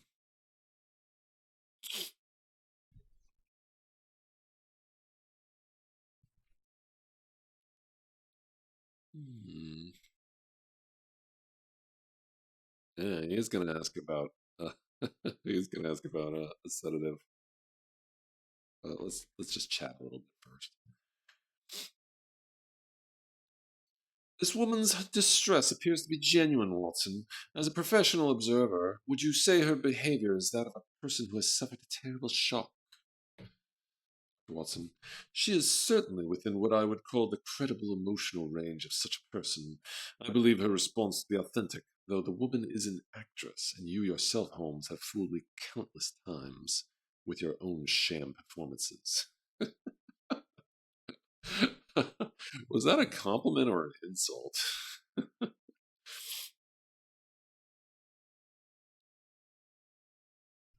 What does this room tell you of the victim?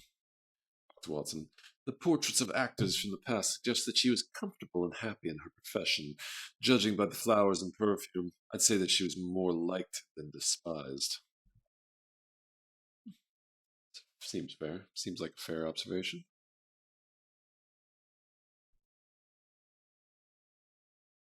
Let's just skip ahead here. Watson, do you have anything that might calm Miss Parker? You might as well have the benefit of her testimony, meager though Lestrade claims it to be.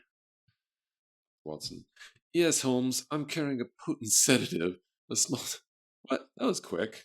I didn't get to quite read that. Well... we'll just here, take this. Sheila Parker. Thank you, sir. I feel better, but much like I'm swimming underwater. I think I can answer your questions now, if my tongue will obey my brain. What? Why is the text sped up? Miss Parker, do you now think you might tell us what you saw of this terrible murder? I saw Sarah lying there dead. Blood was everywhere, but especially by her head. I could see her insides. A man in a cloak was running off into the street, but I didn't get no good look at him. I didn't see no more than that, sir, honest. I just run in here and fainted, I guess. Next thing I know, Mr. Carruthers is waving his coat in my face. His coat?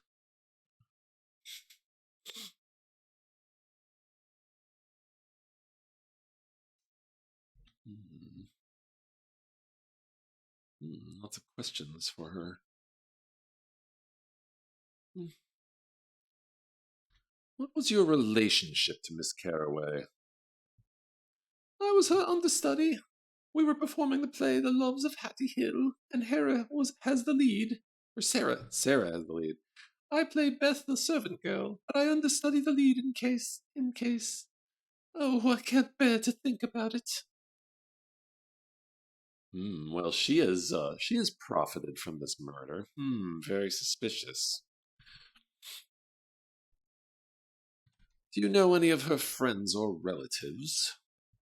No, sir, not personally. I didn't even know Sarah very well. But about a week ago, Sarah got this pendant. Big, ugly thing it was, too. She said it was from her sister. I believe her name is Anna or Hannah. But I don't know where she lives. Do you know this secret admirer, the person who gave her these flowers? No, and neither did Sarah. She never was one to appreciate gifts from strangers, but she so liked these that she decided to keep them. Just tonight she told me I could throw them out, if I had a mind to. Now the inspector has told me to touch nothing until he completes his investigation. How am I supposed to get dressed? Why are we outside? Why are we out of the conversation? This perfume was a gift, wasn't it? Do you know who gave it to her? She said it was from her special friend, but I know nothing about him. He called for her here from time to time, but she was very secretive, always making sure everyone was away before she brought him up. As far as I know, he's the only man to see the inside of this room, other than Mr. Carruthers. I have no idea why she didn't want to show him off.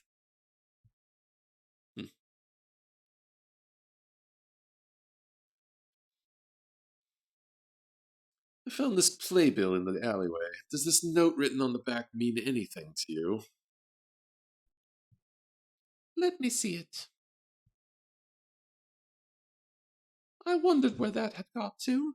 My fiancé came in all the way from Boulder's Green that night. He couldn't wait to tell me he had found a flat for us. We're to be married early in the new year.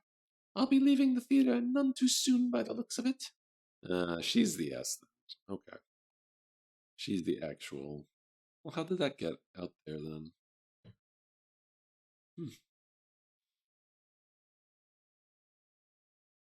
you know anyone who could be responsible for this brutal attack? I didn't know anyone on earth could do such a thing as what was done to her. Now I know there's monsters in the world for certain, but I can't believe they are friends of mine, or Sarah's for that matter.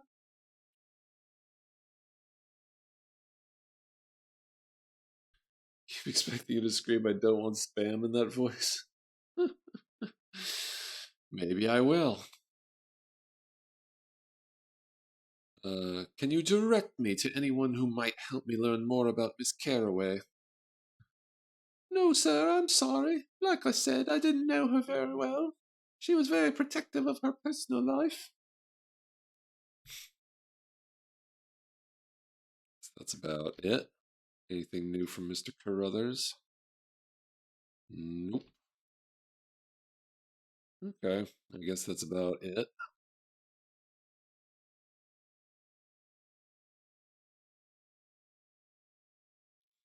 I have any tools for opening this chest. Could I maybe use this iron bar to pry it open? Nope. Let's see.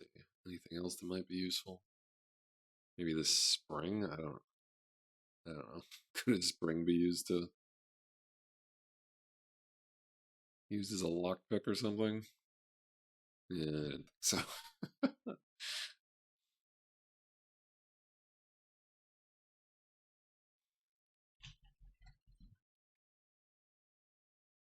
Alright, I guess I'm done here?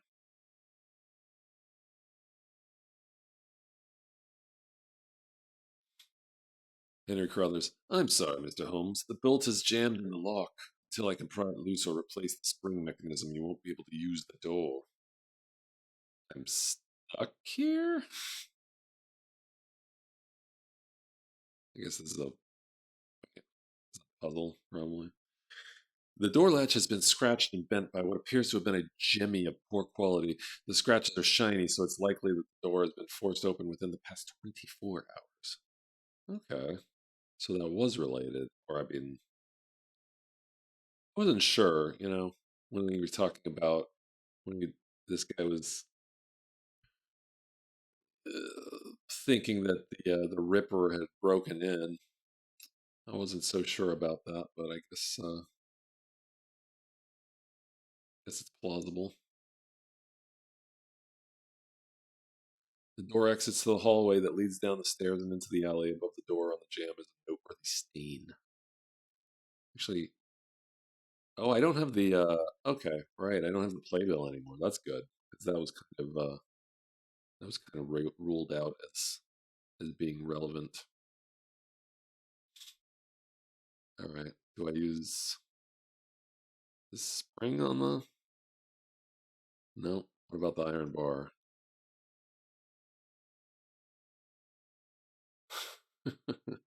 Uh-oh. Okay.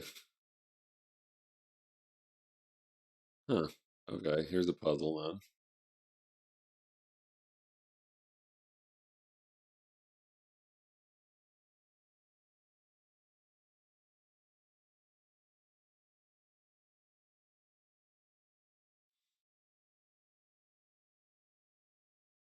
Maybe I can just use it on the door? No.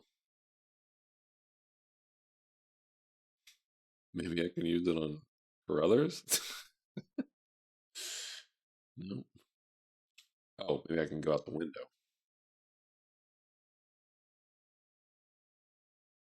No. Not even letting me whoops.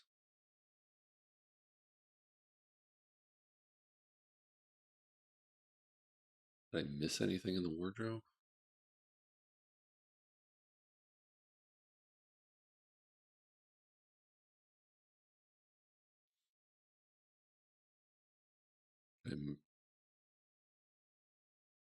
Did I open the dressing screen?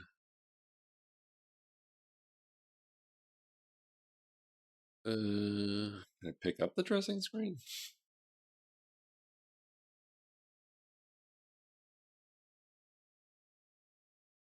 Behind it now. Hmm.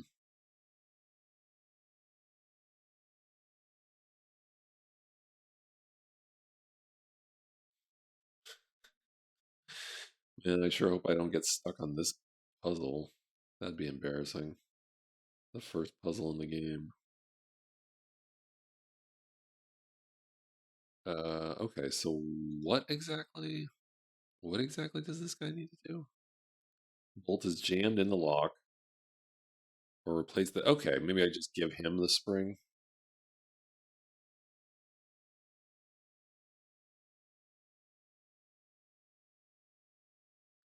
I believe this spring may be helpful in repairing the lock. Henry Carruthers, why yes, thank you. I believe that is just the piece I need. I'll have this finished in a moment if my fingers don't fail me.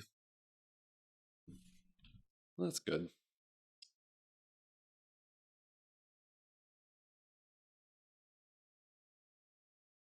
You done? All right.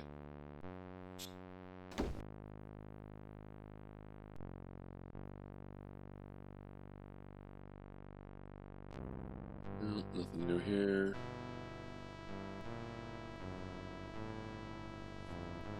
Is there anything more you can tell me, Inspector? Inspector Lestrade, I've said all I have to say. I can only hope that my inquiries into the source of the murderer weapon will reveal some new link that will lead me to this foul criminal and help me send him to the gallows. I hope you have seen something that I've overlooked, though I suspect the chance is remote. It appears I have little choice save to report to the Yard that Jack the Ripper is no longer satisfied with entering in Whitechapel. Citywide alert must be posted.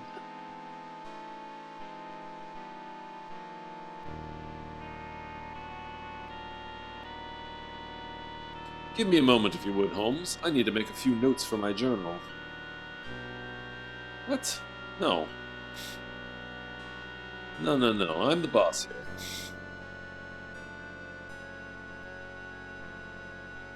Wait. Was this key? There's a key. I wonder if I can... I wonder if I need to, like, somehow... somehow, distract Lestrade so I can get this key. Because...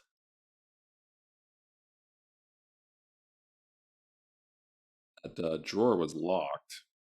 And it was her drawer.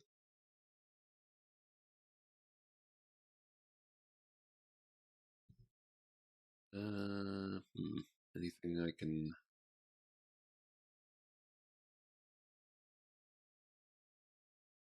Actually, I wonder if anything happens if I give him some of the evidence I found, like the cigarette butts. No, thank you.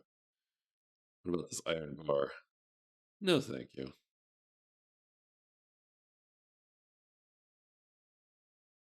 No, thank you. All right.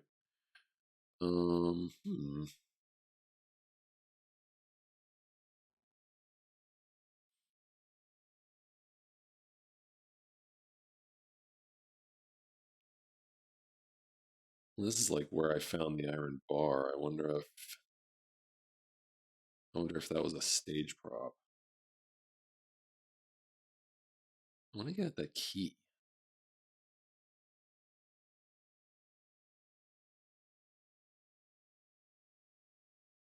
Done? Is Watson done? Oh, okay. What? What was it with that writing notes thing?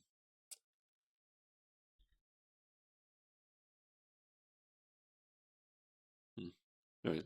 Is it your professional opinion that these wounds match those described in the official reports of the Whitechapel murders? Dr. Watson, I'm sure you are much more intimate with the gory details of those cases than I, Holmes. You seem to have the stomach for it. The only thing that is clear to me is that this unfortunate woman is the victim of something more ghoul than human.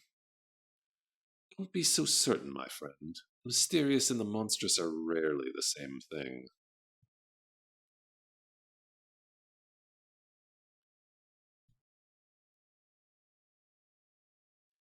The ragged edges of these shallow wounds suggest a knife shaped like a surgeon's scalpel, but with a serrated blade. Are you familiar with such an instrument, Watson? Watson, I've never seen a tool like that in a surgery or anywhere else. I can't imagine a medical use for such a knife.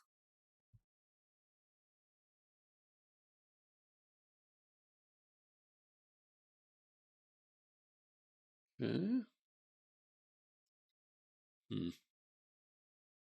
Well, I can't quite... Try the perfume bottle. What if I use the perfume bottle on the straw? Can't do that. I want to distract him to get that key, but I don't know if it's possible.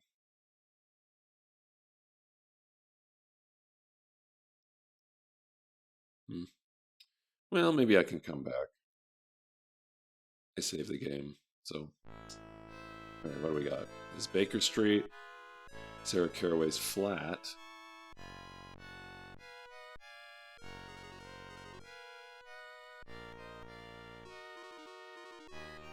And the perfumery. Go back to Baker Street. Do some analysis on some things. Possible.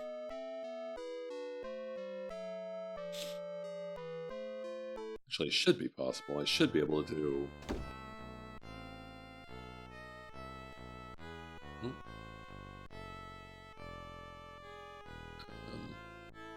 should be able to analyze the flower, at least. Interesting. Oh. I don't know how to do this.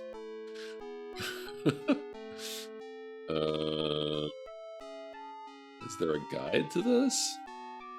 I don't know how to do this.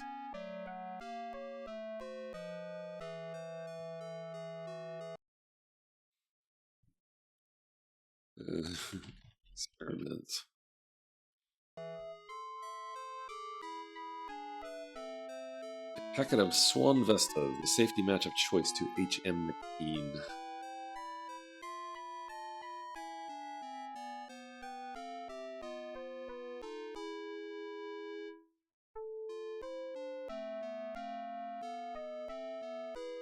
A high-quality compound double-lens microscope based on Galileo's design and manufactured in Amsterdam. This instrument is of the type commonly used by medical students and experimental scientists.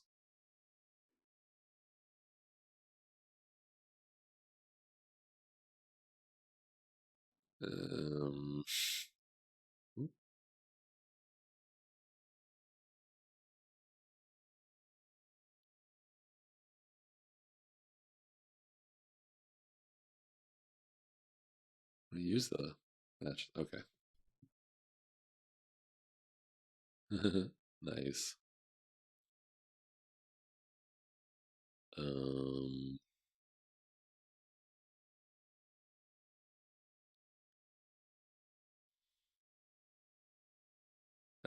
Okay, so they're going to tell me what I need to do. Maybe.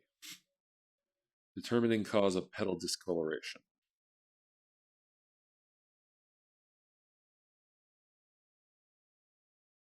Petal is artificially dyed. Okay.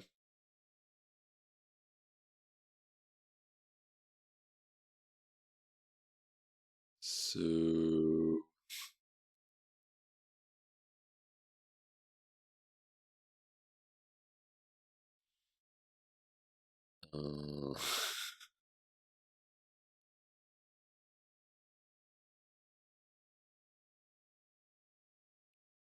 okay. Do I like still have the flower? Is...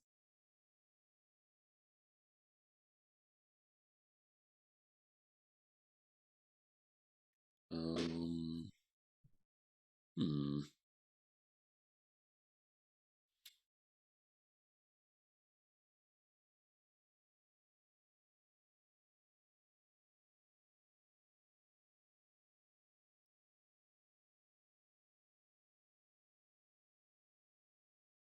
I don't know. I don't know what to do next here.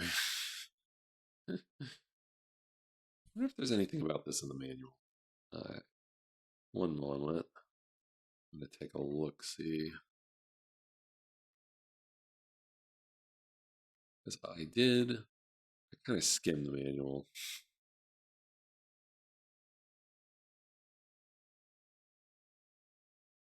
Doesn't appear to have anything about this.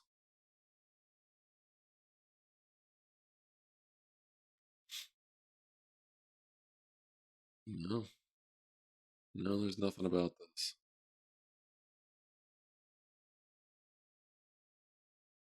We should look at the manual in the future. This is a very amusing picture of the dev team.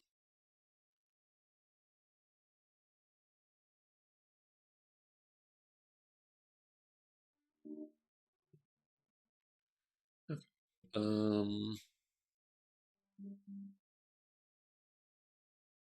Maybe I can use it in the... Okay. Adding nitric acid to warm water bath. Okay.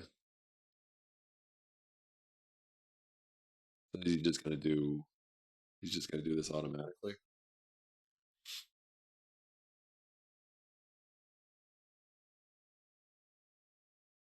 Yellow precipitate indicates iodine.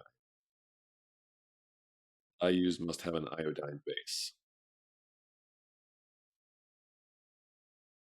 Okay. Guess that's about all I can do here. A simple but effective source of immediate heat for laboratory work. It is fueled by whale oil, which has been highly refined so that it burns at a high heat and does not smell fishy. Well, of course it doesn't smell fishy. It's I don't. Whales aren't fish.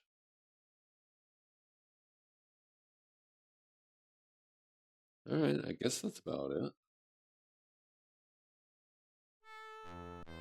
So it did that.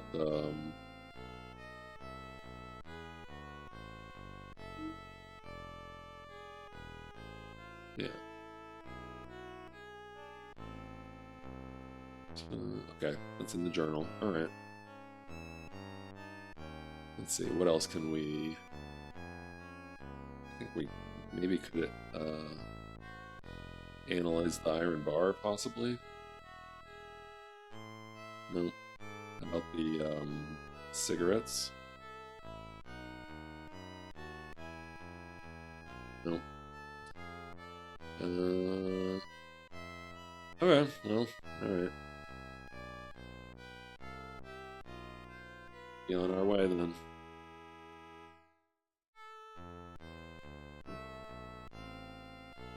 It's time we made a move, Watson.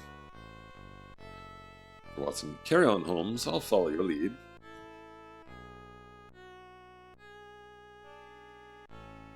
Yeah, I don't know. I don't know why we analyzed that flower, but it's a thing. We did it. I'm gonna go to the parfumery.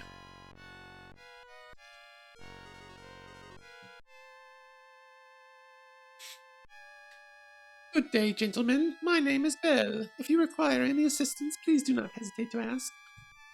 Wait, should I keep these voices up? Probably not gonna do me any favors.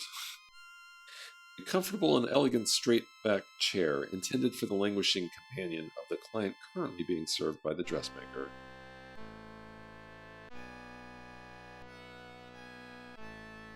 Next season's most extravagant entry in silk and organdy, virtually guaranteed to attract the newest crop of debutantes as moths to a flame.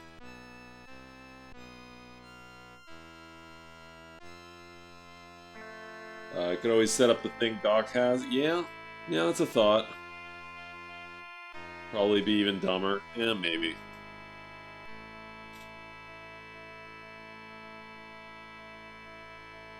The parfumery also houses a dressmaking shop. These stairs lead to fitting rooms intended for a select group of respectable ladies of certain age and station by appointment only.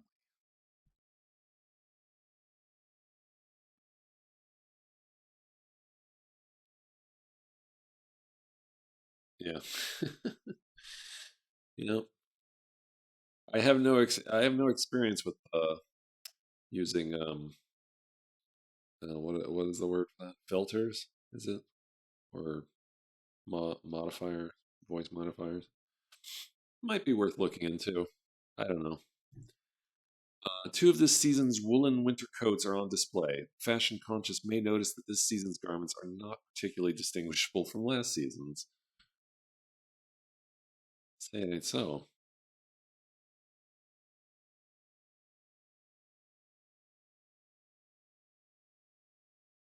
Ooh, colognes. A wide variety of scents designed to confound the senses in pursuit of love.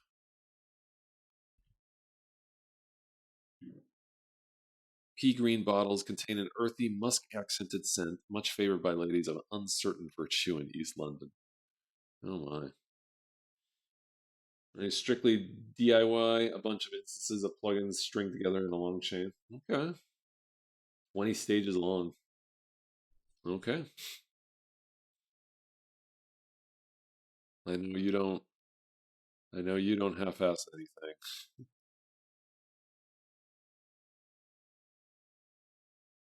Look at the cleaning girl.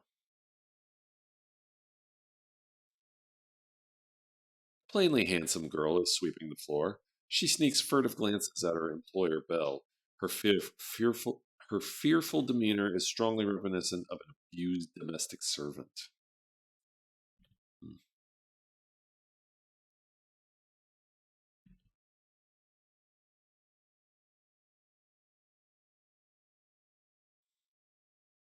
Proprietor is a stern-looking woman, cordial through effort more than personality. She frequently glares at the cleaning girl who tidies the floor to make sure she is still hard at work. All right, let's talk to her. I'm looking for a young man who purchased some perfume from you recently. Well, I may be able to help you. What scent did he purchase? Sherlock. Eau de Seine. Belle. Oh, that is a very popular scent. Of the quality perfumes, it has the most modest price. What does this young man look like? Uh, yeah, okay. Yeah, probably go off that stain on the door. And the habit of clipping his fingernails in public places. Let's go with the Macassar oil. He wears copious amounts of Macassar oil in his hair. Is he tall or short? He's tall. It's very tall. It's the guy who caused the stain. He's very tall, taller than myself. Well, Is he thin or stout? um, yeah, I don't really know. I'm gonna guess he's thin, but I don't know. I'm as yet unsure of his build. Well, Can you tell me the color of his hair? I think it's dark. Yes, that's right. There was a black hair in the stain. He has black hair. Well, I do recall a young man like the one you described. He wore a striped jersey with a number on it. I remember because when I remarked on it, he said he played rugby at a field near here. I'm afraid I don't recall the number. okay. Rugby player. Boy, this game is requiring that I pay attention. No, I don't want to. Do I want to purchase perfume? I don't know.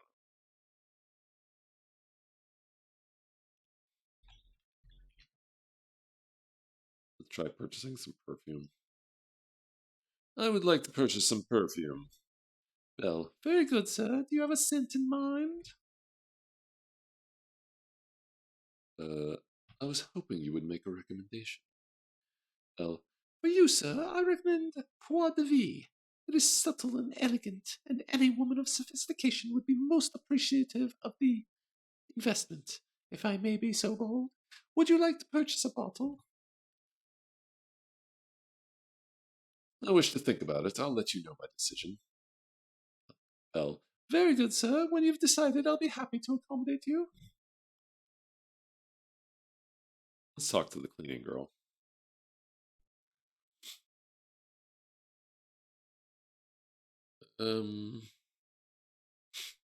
Would you recommend a perfume for me? Cleaning girl. Beg pardon, sir. My mistress don't permit me to converse with the clients. If she sees me talking to you, I'm sacked for sure. I don't think my voice really fit the appearance.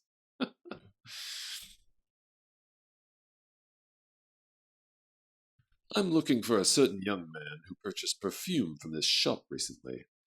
Cleaning girl. She says the same thing. All right.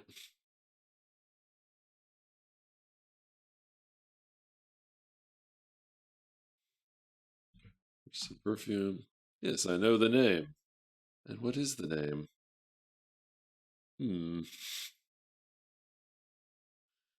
A Côte d'Azur. I don't know.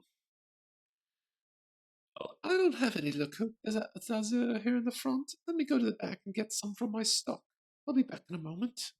Oh, okay. Okay. Aha! She's distracted. Now I can talk to the cleaning girl. looking for a certain young man who purchased perfume from this shop recently. Cleaning girl. I remember the man you spoke to my mistress about. It's like my mistress said, he was a rugby player. I don't remember his number either, but I can tell you that he smokes Senior service cigarettes. I know because he dropped an empty packet on the floor right in front of me as I was sweeping. She's coming. Please don't let her see me talking to you, or I'll get the back of her hand when you've gone. Oh my goodness. Oh my. Wow. Oh, here it is. I really must speak to my assistant about keeping these shelves properly. I didn't quite catch that. Yes, I know the name. I don't know. Let's try Flowers of the Orient. Only 15 shillings. 15 shillings? It's outrageous.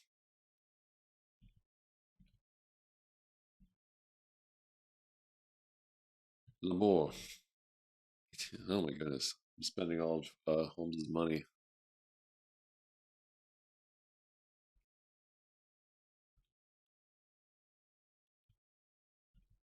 Oh, that's the cheap stuff.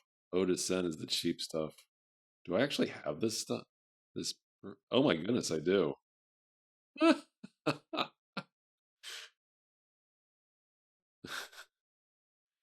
A bottle of the elusive fragrance called Le Côte d'Azur. A pink bottle of perfume labeled Fleur de Lys. Shillings bound. You think Sherlock has enough money? He's comfortable. Bottle of perfume labeled L'Amour. A brilliant blue bottle of perfume labeled Eau de Seine.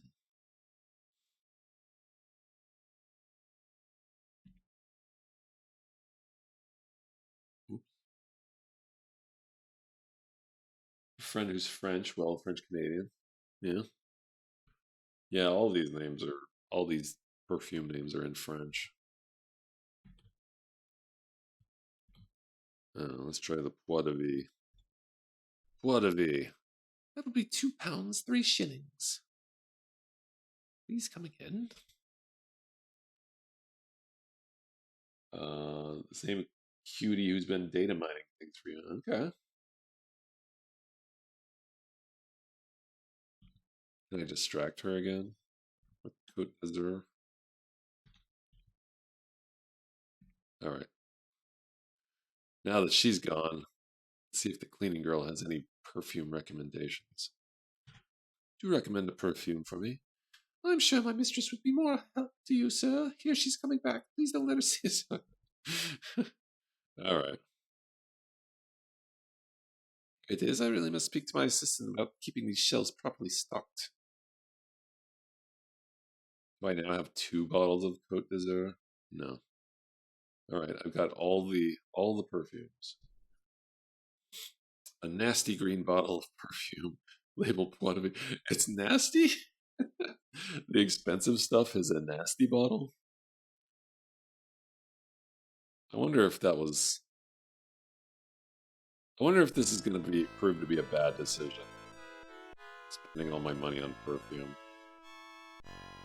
Alright, we're going to Sarah Carraway's flat.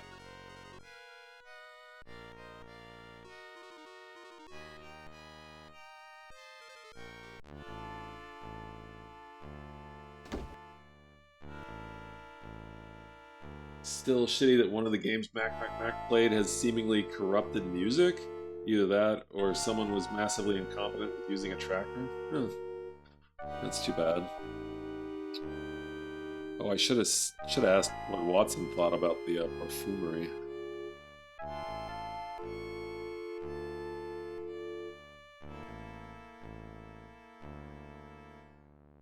Crossbar is sturdy and topped with enough coal dust to indicate that it has not been removed any time recently.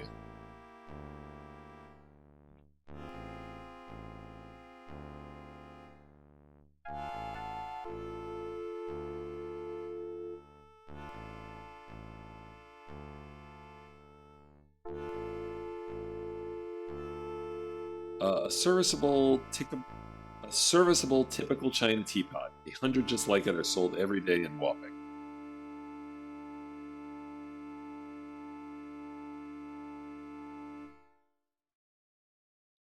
cheap reproduction of Gainsborough's stunning portrait of the Duchess of Devonshire, nicknamed Stolen Duchess, since the daring theft of the original from a Bond Street gallery in 1876.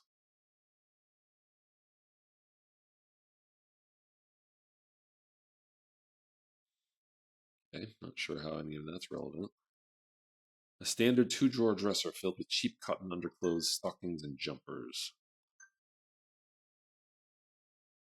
I guess he's already opened it then.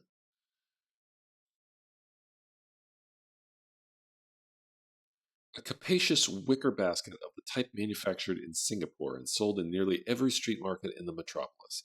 This one contains a conventional assortment of dirty laundry. Among the sheets, towels, and female undergarments is a man's orange-colored rugby sweater. A man's sweater is buried deep in a pile of dirty laundry.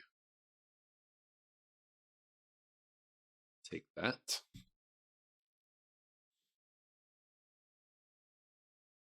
A man's rugby sweater with the colors and insignia of the Kensington Rugby Club. The back of the collar is heavily stained with macassar oil, and a few black hairs are embedded in the fibers of the wool. Well, just in case you didn't get all that from the stain at the dressing room. So I can't take the sweater. All right.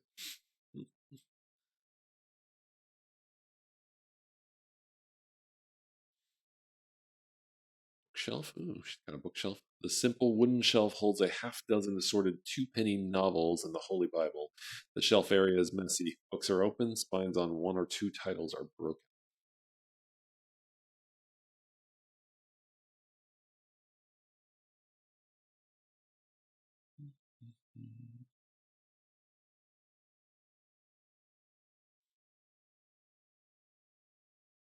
I wonder if that's all I was supposed to find. Just the man's sweater. Can we open that? No.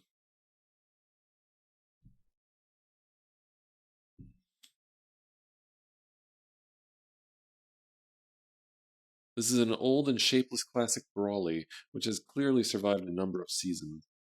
The blue muslin fabric is faded and it is dry despite the wet weather outside. There's a slight bulge in the fabric near the tip. Well, that sounds suspicious. Aha. Dr. Watson. A key! Amazing, Holmes. Only you could draw good luck from an action that's supposed to yield its opposite. Thank heaven you're not so superstitious.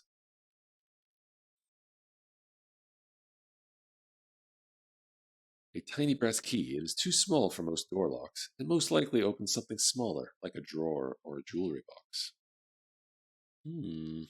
Really, you don't say. Yoink.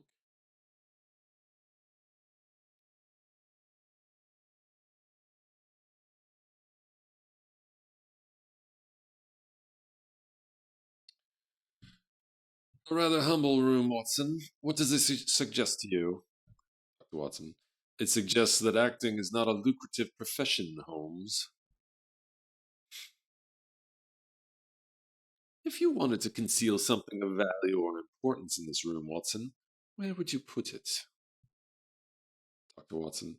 If there is anything of import in this room, it is beyond my feeble powers to detect. Indeed. Do you believe Miss Carraway to have been an indifferent housekeeper? Watson. It appears that house cleaning was not one of her strengths. Still, this appears to be more than casual messiness. Sherlock. Excellent, Watson. What do you conclude from the condition of this room? Watson. That the police made a dog's breakfast of searching through her effects. Sherlock Holmes. Not necessarily, old friend. It is indeed clear that the room has been rather hastily searched. However, there is no indication by whom the search was done. Let us remember that there may be someone else investigating Miss Carraway's affairs. Watson, has anything new occurred to you? Watson. This room has much in it, but little of significance. Yet you often see where I am blind. I think I got everything there is of interest in this location.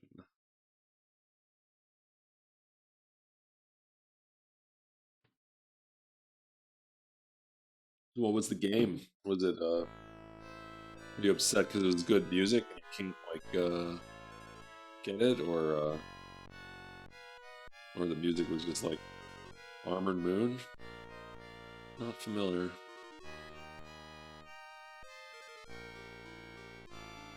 To the alley.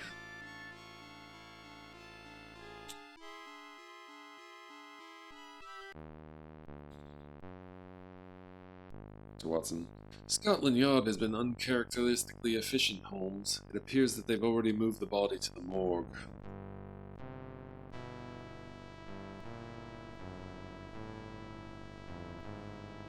A rough outline of the murder victim drawn in chalk by Scotland Yard for reference in its investigation of the murder site. The body itself and any personal effects have presumably been sent to the morgue.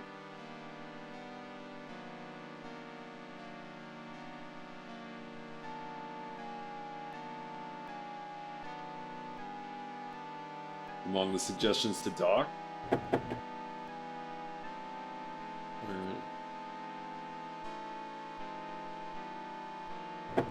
Oh no, I can't get in?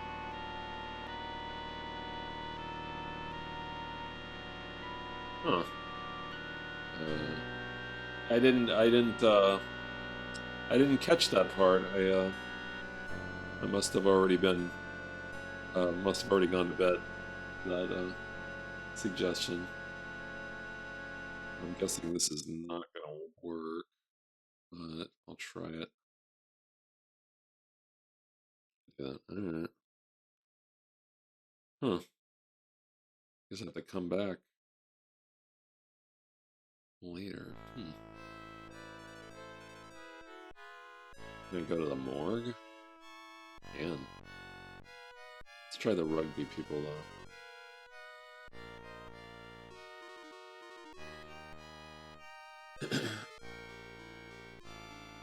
Yeah.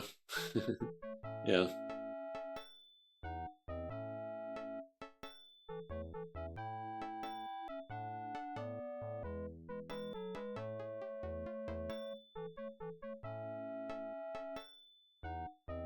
I don't see the man we're looking for in this crowd. I don't remember, was the yeah, fashionable couple. Because he didn't quite take to it. I don't really quite recall at this point how he did with Sand Warriors. This is very jaunty music. A coach, a water boy.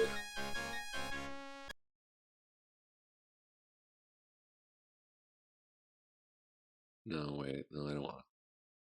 That's like right before actually I can save over. I can save over this one.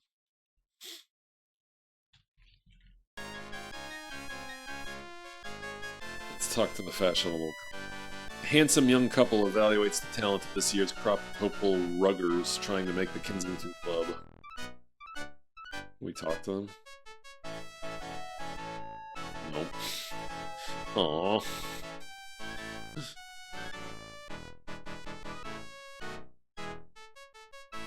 Jenkins, the coach. Jenkins, watch what you're about, man. Your tackling technique betrays no knowledge of the sport. Dr. Watson. Oh, it's been years since I stepped onto a rugby pitch, Holmes. That group looks a sorry lot to me.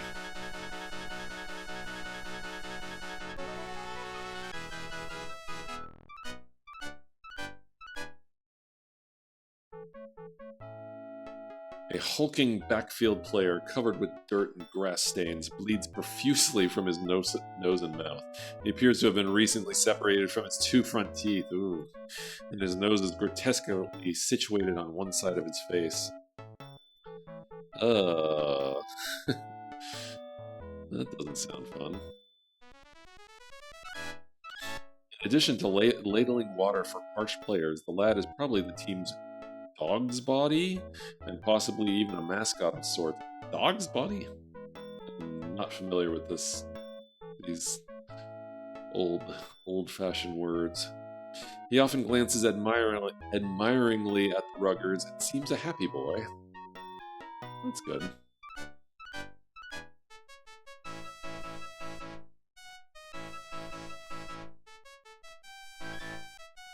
Let's take a look at the coach. Stiff-legged large man stares and frequently shouts at the tangle of men pushing each other up and down the field. The man's expression shows impatience and a touch of frustrated anger, or perhaps cruelty. The water boy. Hey, lad.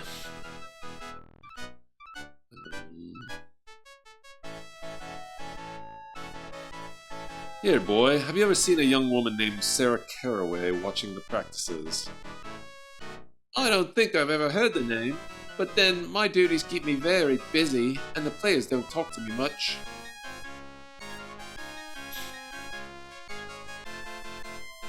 Should I give him a shilling? Sure, Holmes apparently has a sizable fortune to just give away on perfume and urchins. I suppose the coach doesn't pay you very well for all your work. Here's an extra shilling for taking the time to talk to us. Tim. I don't want no wages, Gov. I like helping the team. I'm going to be a 3/4 when I grow up. Oh, okay. Well, good, because I didn't want to give you the money anyway.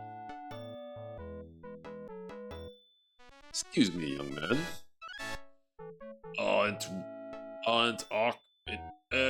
It's off on you as a ouch.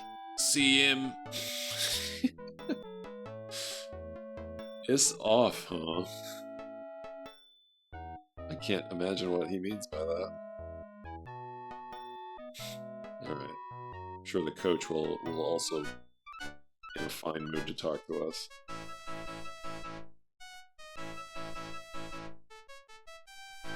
Okay, we're buttering the coach up, it seems.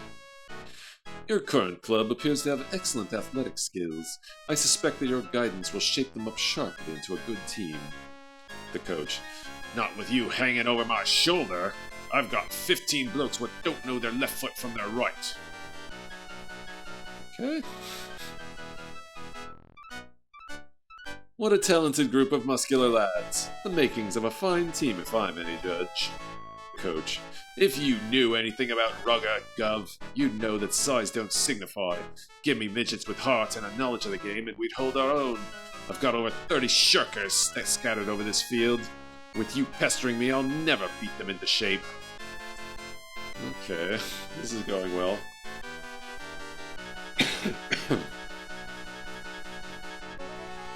Whoops. I didn't actually mean to do that. Let's take the ball. What seemed at first glance to be an enormous anemic pig bladder turns out to be a slightly deflated rugby ball. Can I take it?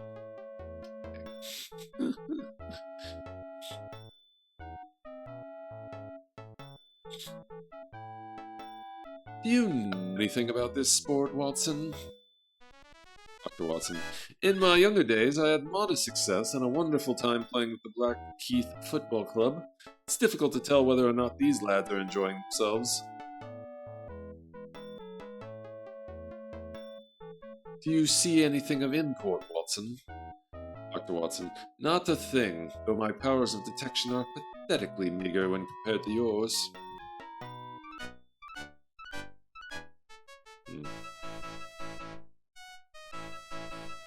Excuse me again, young man. Ed, it's off! See ya, ouch!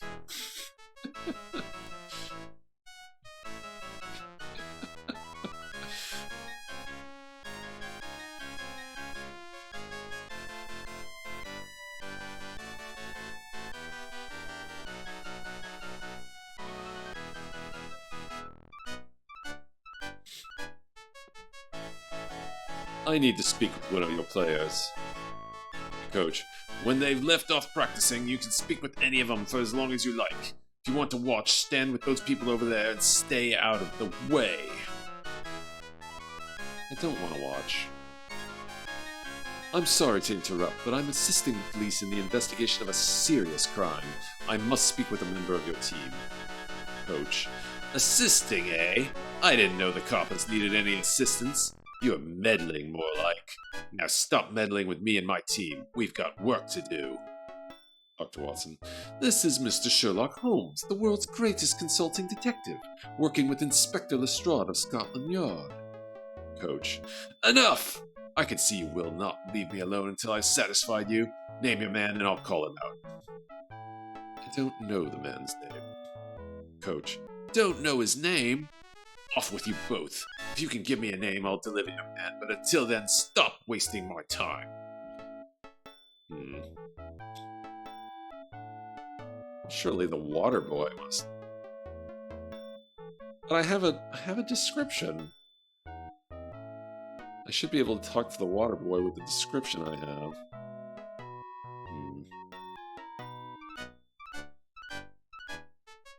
Oh well. Oh, I forgot to analyze this substance. Maybe out of luck for the time being. Oh, okay. Oh, there we go. Okay. Well, let's ask about the woman. Probably won't get anything, but do you know a woman by the name of Sarah Caraway? Coach. Never heard the name. This investigation involves a female, does it? I might have known. Well, none of my boys can know aught about it, then.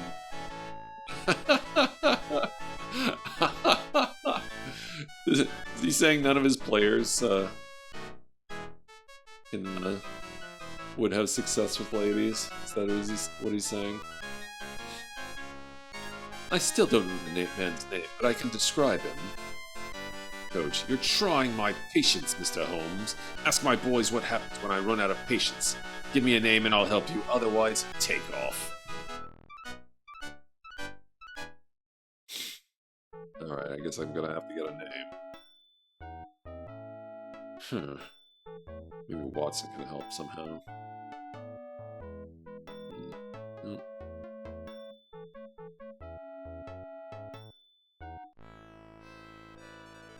Fumery, Ellie.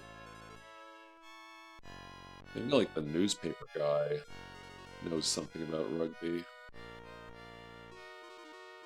If not, I can always analyze the powdery substance. Or Wiggins. Maybe Wiggins can... Wait, gyroscope? What? Oh, he's got a gyroscope. Where'd you get that from, Wiggins? An exact, though inexpensive replica of Maxwell's dynamic spinning top. Its condition states clearly that it is a well-loved and much-used toy.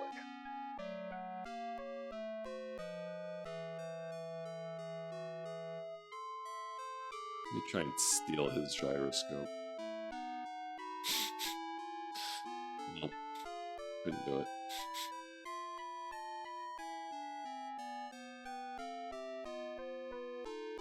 Hello again, Mr. Rigby. Still well, I trust? Jonas. Can't complain, Mr. Holmes, and if I did, who would listen? Sherlock Holmes. Too true. There's so little kindness in the world. Good day to you. Too true. I certainly wouldn't listen. Alright, so can I set Wiggins about this task? I require your assistance, Wiggins. Wiggins. At your service, Mr. Holmes. Do you have a job for the irregulars? Sherlock Holmes. Yes, Wiggins. I have a certain flower I'd like you to trace for me. Oh, okay. Yeah, that works. Wiggins. Very good, sir. Let's have a look at it then. Works too. Wiggins. Oh, a flower, Gov. Ta. Very kind, I'm sure. Sherlock Holmes. Don't be impertinent, Wiggins. You know it's not a gift. Now remark those dark red lines running through the petals. Were caused by the application of an iodine solution. Find the vendor that sells flowers colored in this manner. You might want to begin your search around the Regency Theatre on Oxford Street. Wiggins. The Regency is it, Mr. Holmes? If you're right, it shouldn't take as long to find the seller. What the heck? Why are some of these dialogues so fast? I don't understand that. Nothing to say. Let's analyze the substance.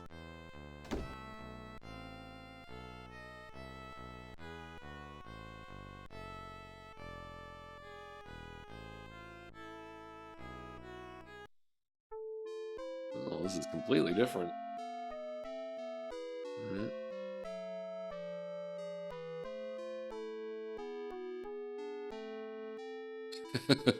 Not a good idea to heat an empty tube. Good to know. Alright, the...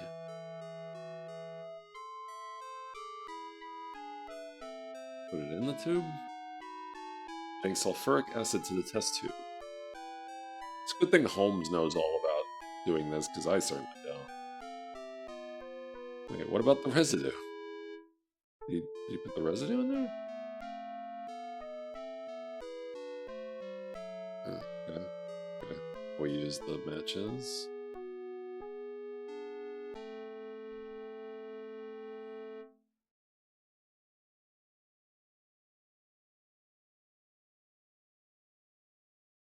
Okay, now do we put this in there? Adding zinc. Adding powder found on victim.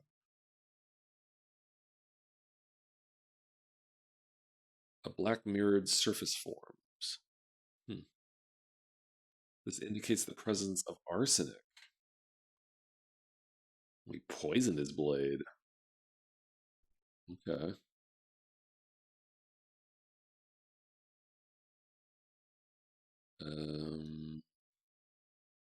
Anything else? Am I done here? Have I done all I need to do? The chemical reaction has caused a dark mirrored film to form on the cooler upper portion of the tube. This reaction is indicative of arsenic.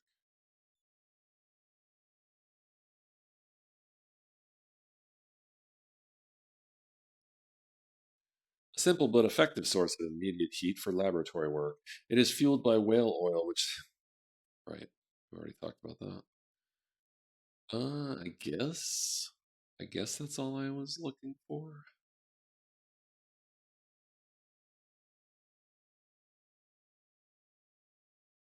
Oh. Wait. No, it wasn't a poison.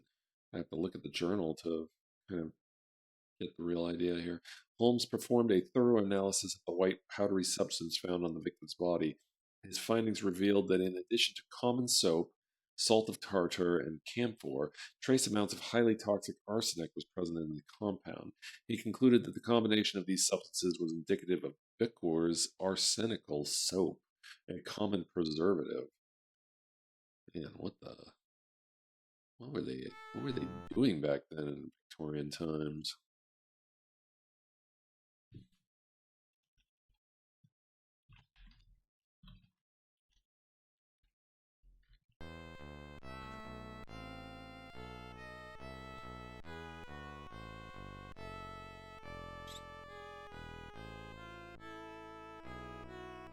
Alright, let's see, what do we got? So Wiggins is not going to find me the name of the rugby player. So I don't really know.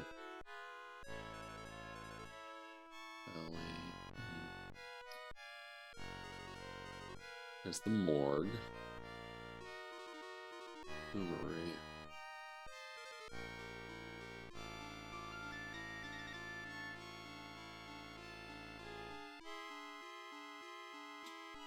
I'll try the alley again, just in case.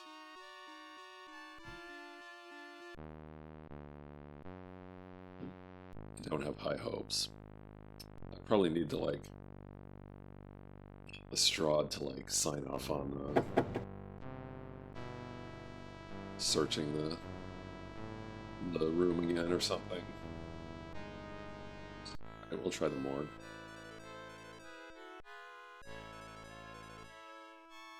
Southwark Morgue.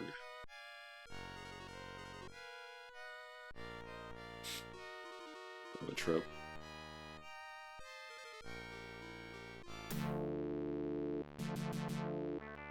Coroner. Good day, Mr. Holmes. Dr. Watson. You'd like to look at a body, I expect. I'll be with you in a moment. Please look around if you wish.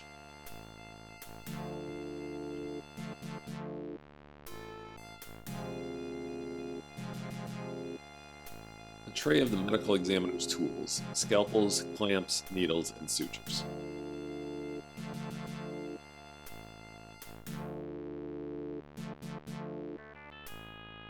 a dungeon.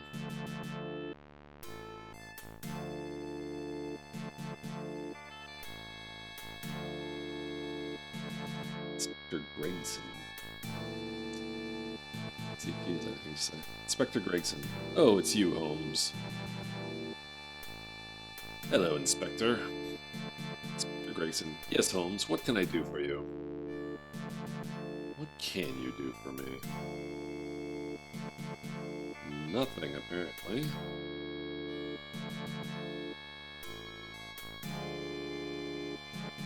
Just look at other bodies for no good reason. Whoa. These must be Ripper victims. This unfortunate young woman bled to death from deep stab wounds inflicted in her throat and upper chest. The fatal blade may have resembled the one reputed to be wielded by Jack the Ripper.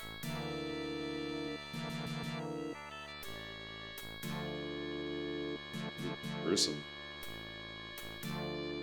The shallow but lethal incisions across this female victim's throat appear to have been made with a surgeon's scalpel or straight razor.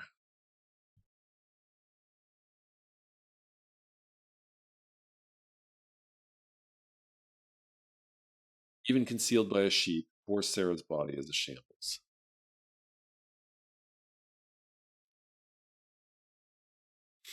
Cannot be open. Alright, let's talk to the coroner.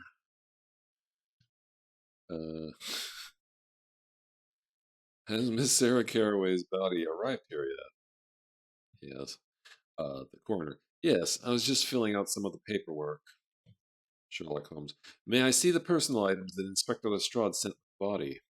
Coroner. That's not standard procedure, Mr. Holmes. But I suppose there'd be no harm in showing them to you. Wait a moment, won't you? Why are some of these dialogues so fast? I don't get it.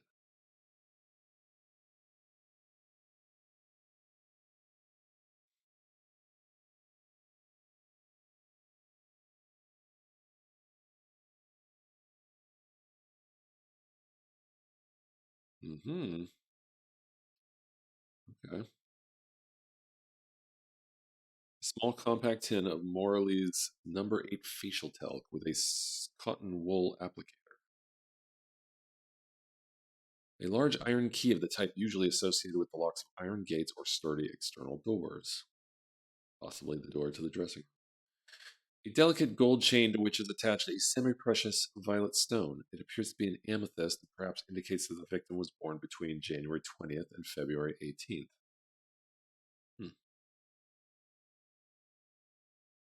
A handsome crimson handkerchief made of Japanese silk.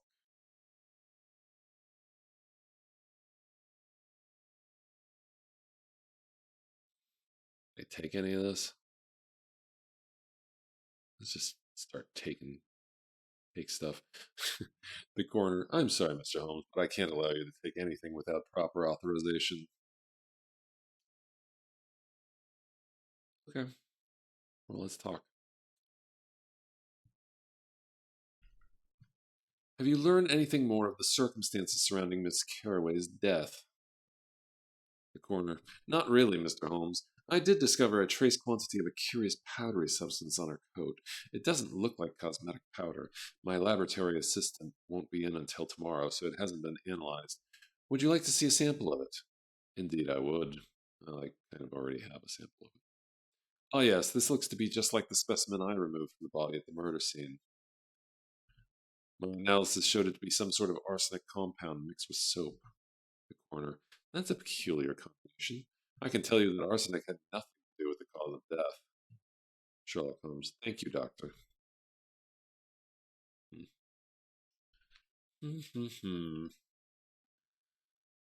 Um.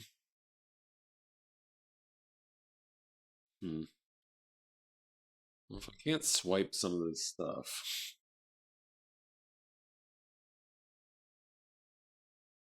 can I open the? No.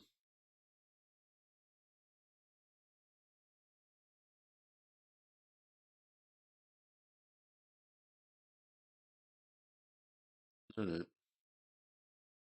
I'm finished with these effects for now. Thank you. Corner. Very good, Mr. Holmes. You may view them again whenever you like. I won't send them over to the art for a day or two.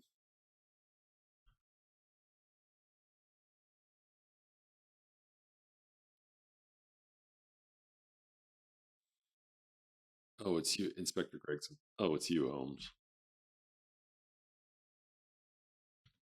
Inspector, could you authorize the release of some of the items from the Sarah Caraway case? Uh-oh, typo. There should not be an apostrophe here. Inspector Gregson, the Caraway case? Who's investigating that one, Holmes? I am. Sherlock Holmes, Inspector Lestrade was doing some of the preliminary work. Inspector Gregson, oh, you mean the new Ripper case. Lestrade always gets the glamour assignments. I get what falls off his plate. I'm here on a simple suicide. 3 witnesses saw this woman leap off London Bridge a week ago. Clearly a suicide. I'm just tying up the loose ends. Sherlock Holmes, excuse me, Inspector. Concerning those Caraway items? Inspector Gregson, oh yes, sorry. I'm afraid I won't be able to help you, Mr. Holmes. Only Lestrade can release that evidence. I left him an hour ago at the yard. You might still find him there. I must warn you, though, that security procedures have tightened up some. Tell them I sent you and you should have no trouble.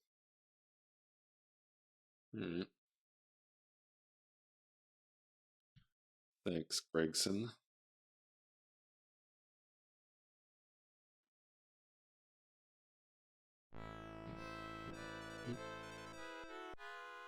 Alright, where is Scotland Yard?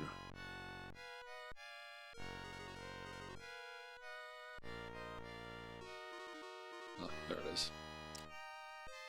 Off to Scotland Yard.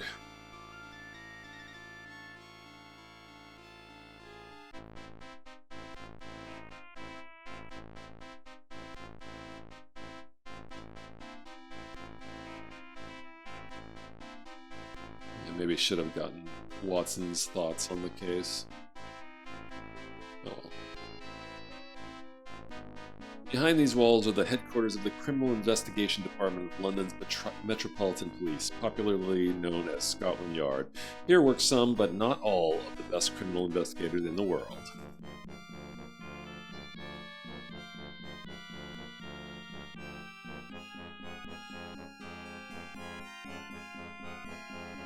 Hello, Augie. In the pink and so on? Augie, indeed, Mr. Holmes. Lovely spot of autumn weather we're having. Okay.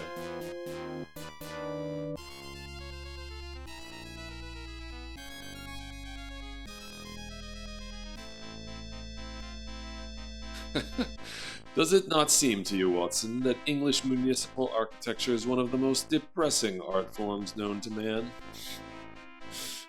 Dr. Watson, judging from this building, Holmes, I would say you have a case. Roasted. Shall we try to raise Lestrade, Watson? Dr. Watson, carry on, Holmes. All right. Good day, Constable. I must speak with Inspector Lestrade. Constable Lewis. Sorry, sir. What with all the recent troubles, we've had to restrict access to the building. Authorized personnel only, I'm afraid. Watson. This is Mr. Sherlock Holmes, the famous consulting detective. Constable Lewis. That's nothing to me, sir. No exceptions. Please move on. Sherlock Holmes. Ah, yes. Inspector Gregson informed us of recent changes in security procedures, but I assure you, Constable, he has given us permission to enter. Constable Lewis. That's as may be, sir, but I takes my orders from Chief Inspector Palmer himself, and they are that no one is to pass without proper authorization. You understand, sir? Well, that's great.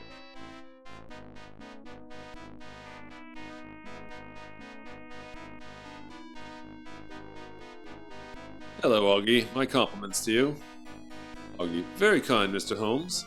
Nice to hear from you and Dr. Watson again. Is there perhaps something I can help you with? Sherlock Holmes. I need to speak to Inspector Lestrade, and the constable won't allow me access to the building. Augie. Ah, real sticklers for regulations the Yard boys are, Mr. Holmes. Sorry I can't help you with that one. What? Why not?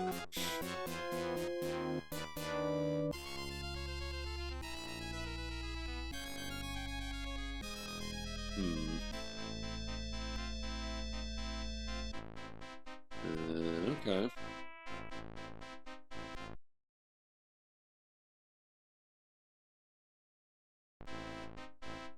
What if I give him some perfume?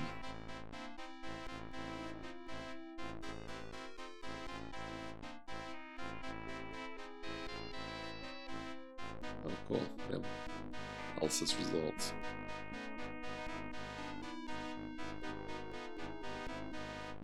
Yeah.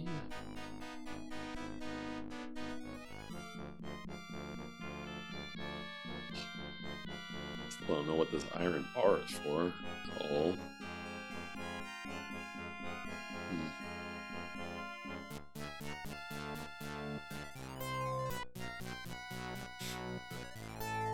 Worth a shot.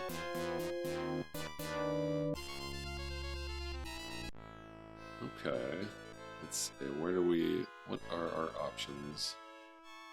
We go back to the morgue. Fumery, the rugby field, the alley. I don't think the alley's going to be of any use without getting that large key.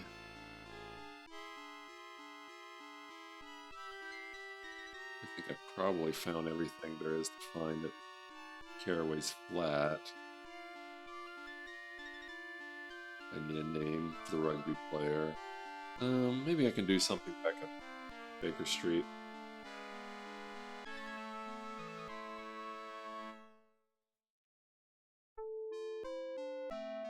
There's Wiggins. Maybe he's got something for me.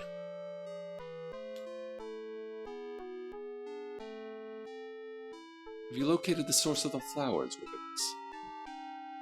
Yes, sir. It's a girl, name of Leslie. She sells... I think I'm using a different voice. Forget this. Forget voices. She sells flowers just like the one you give me.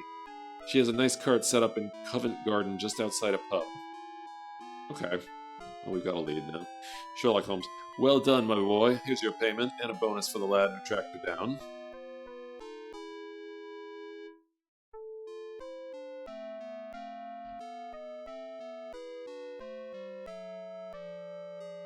Alright, well.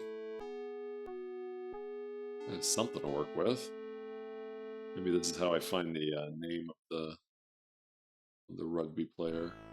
Of course, actually, the witness was saying that the flowers were from a secret admirer. Well, we'll see. We shall see.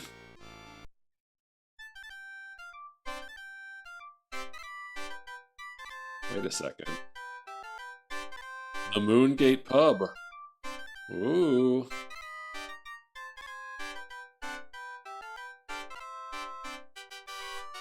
Leslie. Hello, good sirs. Buy some flowers from Leslie. Tuppence for a bunch of violets.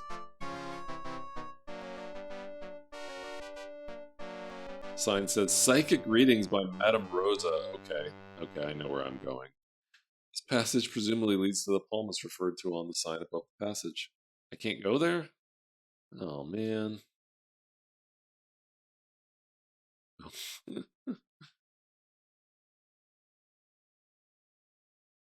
Dang, I want to get my palm read.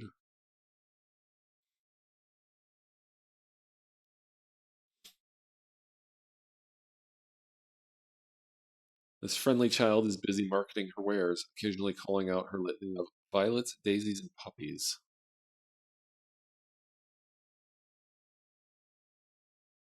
This cart is filled with assorted bouquets of beautiful flowers, some of strikingly unusual coloring. Pleasant odors emanate from the cart. It's a sturdy oblong pine box.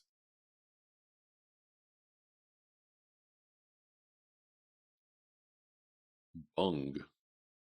The bung of the barrel is made of Spanish cork and is swollen with moisture. What? Let's take the bung. I need that water for my flowers, sir. Please don't empty it out. Too bad. The basket hangs from one side of the barrel. Bouquets of assorted flowers are densely packed in it. The barrel is probably filled with rainwater, and the flowers are setting with their cut ends in the water.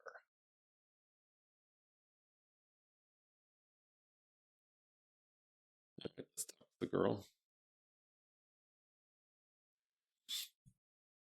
Do you know a woman named Sarah Caraway?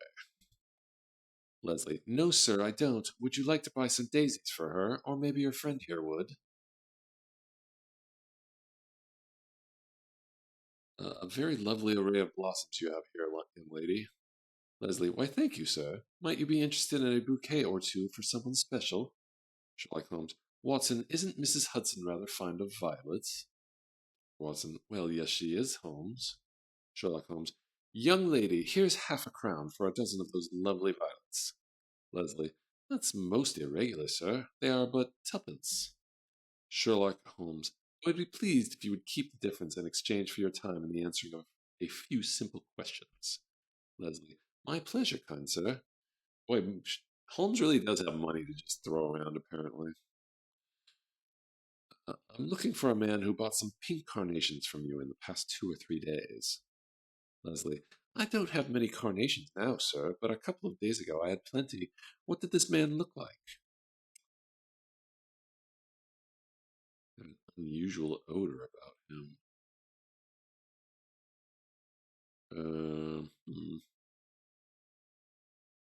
Ah, yes, this is good. Card. I am seeking a more complete description of the man myself. It is possible he had you inscribe a card for him to go with his flowers. Leslie. Many customers like a person to touch their flowers, especially if they're to be a gift. My mum says I have a lovely way about my writing, and if a customer asks, I don't mind adding a word or two for them. If you could show me the card, it might help me remember him.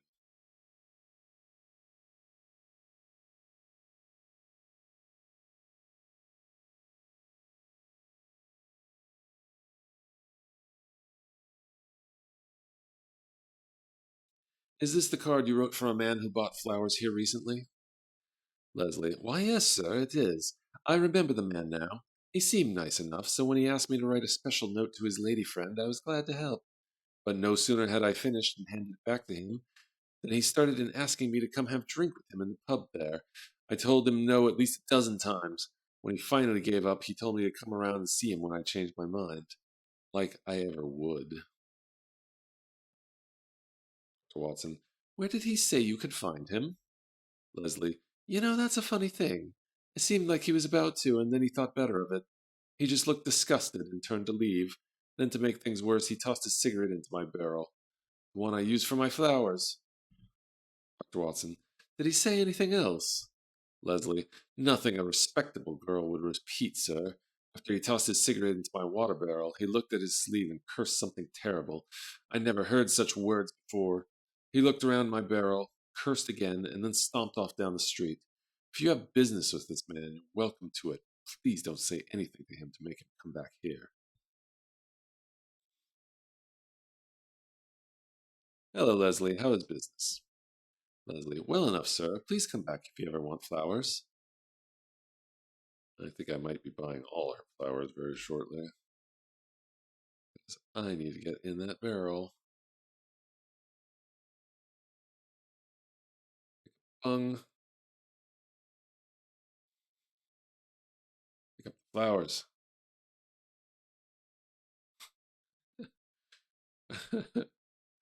Screw your flowers. I pick up the bung now. But I've already taken your flowers. Discarded flowers lay piled on the corner of this crate.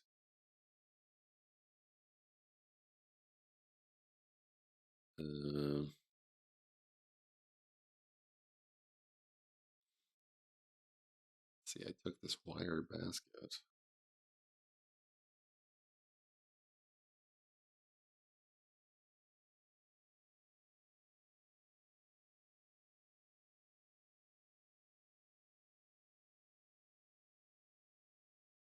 Wait, actually, maybe I just needed to look in the...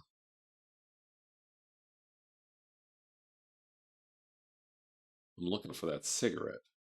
I think that cigarette butt, I think, is what I'm trying to do here. Shouldn't it have been caught in the basket? I guess not.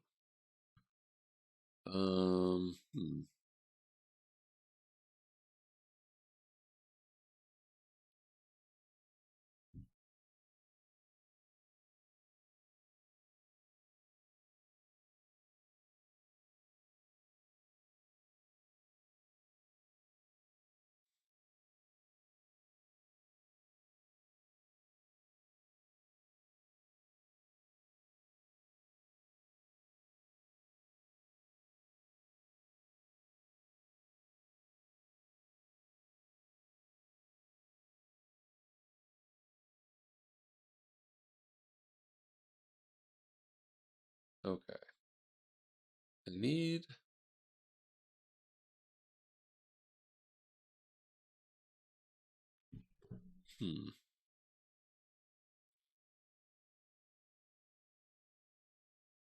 Seems a tricky puzzle.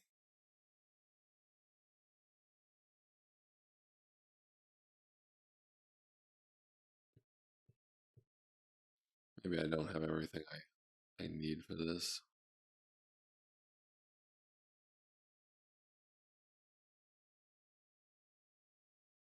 The way I see it, she said the guy discarded a cigarette in the barrel. So I assume I need to take out the bung to empty the water so I can get the cigarette butt. But she is not happy with that idea. So I would need to assume I would need to maybe replace the water somehow.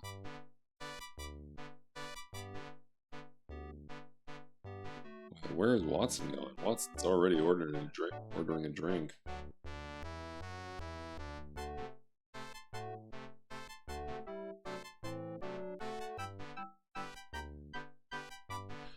Good evening, my man. Perhaps you could render some assistance. I'm looking for a young man whom I have reason to believe frequents this establishment. So you what? Sherlock Holmes. I'm seeking vitally important information. Can you help me? Sir, sorry, Gov. We got no Lou here. That is a nice mustache, though. This bouncer's got a heck of a mustache. Dr. Watson. Holmes, I believe we've exhausted this chap's vocabulary, if not his knowledge.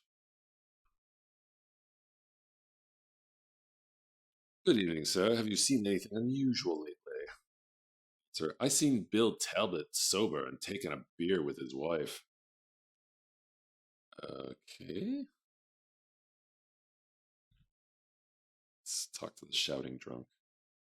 Can you help me? I'm looking for someone. Shouting drunk. The Lord helps those that help what helps themselves, and who's there? What? What? Yes, my ma'am. Bless her heart, always said. I shouldn't have gone to sea. Blast with the price. What? Dr. Watson. The man's drunk beyond all sense, Holmes.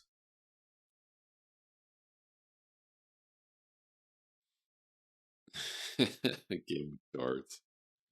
Sir, could I have a moment of your time? Shouting drunk. A moment? What is a moment but an eternity in God's eye? Would you ask for more than mortal man could give? My ma'am always gave me a warm scarf to keep out the chill. Have you seen my ma'am? Dr. Watson. That one is deep in his cups, Holmes. Sherlock Holmes. So it would seem, Watson. Perhaps another time we'll find him a bit more coherent. All drunk. Let's talk local publican.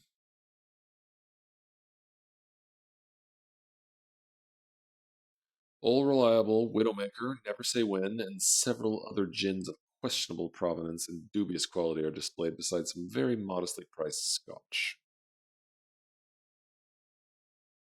Apparently the drink of choice in this pub is beer. The bar is fitted for 3 barrels of the same brand, Bang Drummond Lager.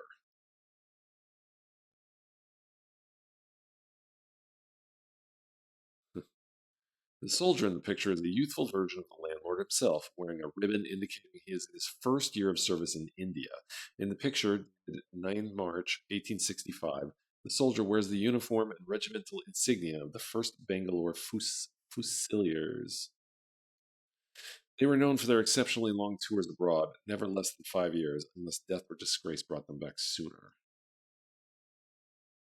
Feather. Okay. Yoink.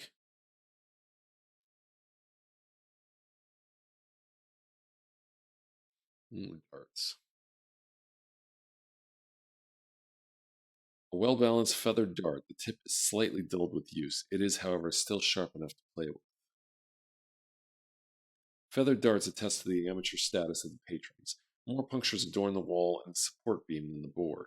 Perhaps this is a testament to the stoutness of the ale rather than to the abilities of the players. Try to get that dart. the dart. Did I get the board? No. Snakeskin. A large specimen of the Indian cobra, Naja Naja, is tacked to the wall. Its characteristic voluminous hood is marked with the eye pattern, which has long fascinated the native audiences of snake charmers. Let me see if we can just take it. All spirits. Heavy wooden pillar. That's probably not going to be of much interest. This is the main supporting beam of the establishment's roof. There are several deep and dangerous looking knife gashes in it. Blood and hair mark several indentations in the beam. Okay. Picture with black bunting. The landlord, as a younger man, stands next to a sweet-faced woman of advancing years in the midst of Queen Victoria's 30th anniversary celebration. In 1867, she is dressed in a simple black dress, and he is in the grandiose and now obsolete garb of a ticket taker on the London Underground transit system.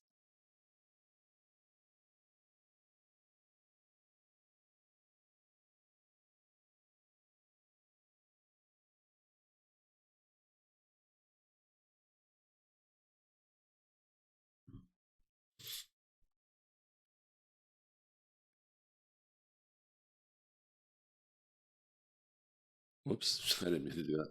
Look at this feather. It's from the crest of a cockatoo, a bird native to Australia. How did it end up beneath the footrail of your pub? The bartender. I'm sure I don't know. One of my customers has a shop that deals with exotic animals. He might have brought it here. This bartender seems a little shifty. Good evening, landlord. I have need of some information. The bartender. And who might you be? Dr. Watson. This is Mr. Sherlock Holmes, and I'm Dr. Watson. We are assisting Scotland Yard in a murder investigation. Tender. My name's Taggart, but I'm no information bureau. I've got customers to serve. In any case, I see very little, hear even less, and generally talk about it not at all.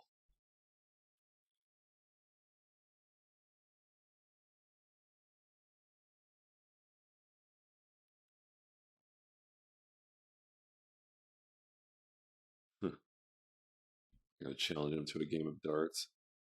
Hello again, landlord. I really think that it is in your best interest to cooperate with us. Bartender. Threats will only get you a broken jaw. You'd be well advised to clear off, or you'll be the worse for it.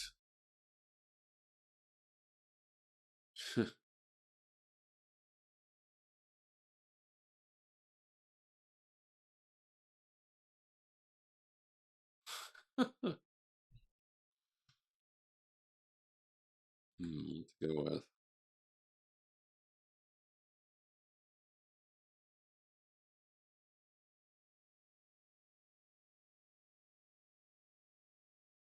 I don't know of any evidence that he was disgracefully dismissed from the military, or that he's an opium eater. Do you think the police would like to know that you are trafficking wild animals out of India without a license? Bartender. What a queer thing to accuse a man of. You're barking up the wrong tree, mate. I don't know what you're talking about. Wait, oh. I missed that head above the door.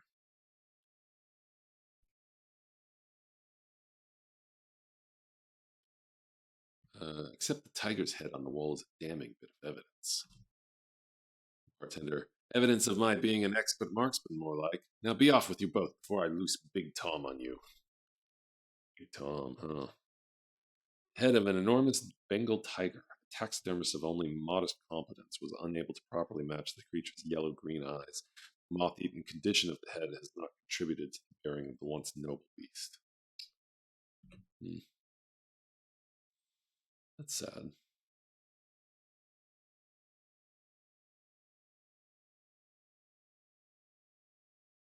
These guys are just going to be drunks, just useless drunks.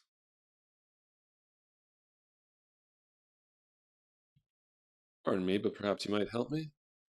Me? You're looking for me? Is that it? What's my name? Dr. Watson. They don't come any madder than that, I'm afraid. Poor wretch.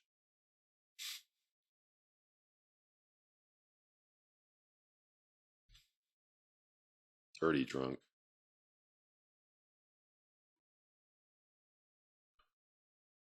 Excuse me, my good man, what is it you're drinking? I'm drinking whatever's in me cup at the moment, Gov. Touche.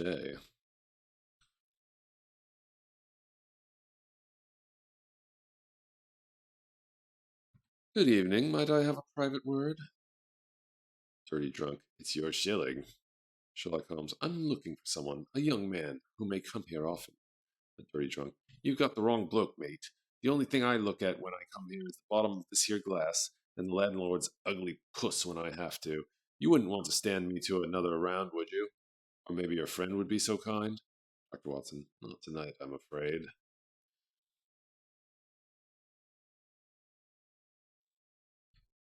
Alright. At this point, I'm going to save, and then I'm going to challenge everyone here to a game of darts. Even the crazy drunks.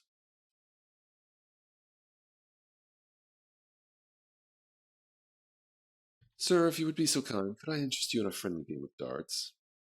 Shouting drunk. The hand of the Lord is on this place, and no one of merit has touched the board all evening. It would be a bad omen to be the first. Play I will, but another must go before me. Okay.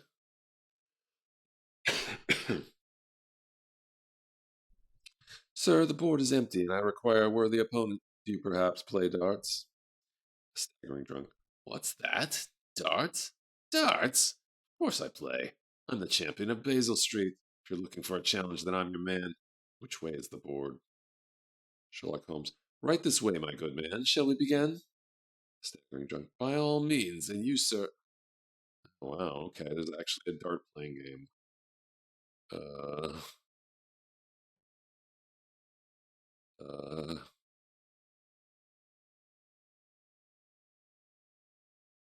What? Okay. It's that kind of game.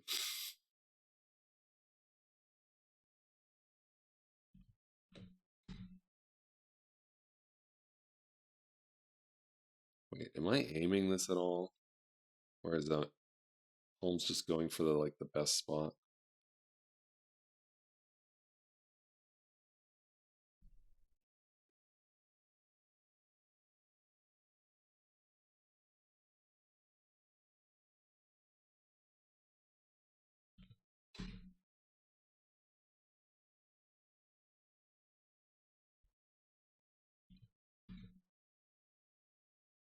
Oh, bullseye, yeah.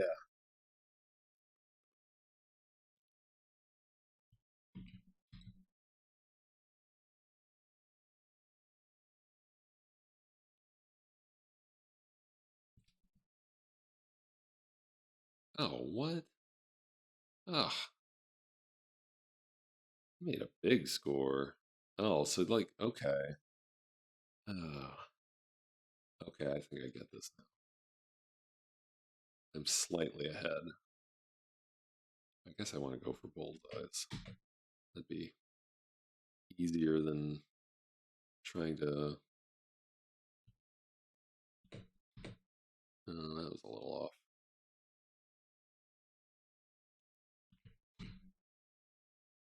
Ooh, that's not good.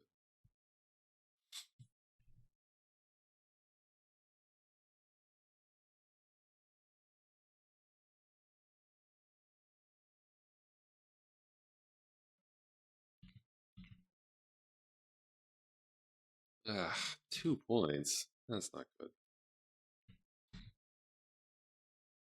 1 point. There we go. That should get. Nope, not a bullseye. Had a bat around that one.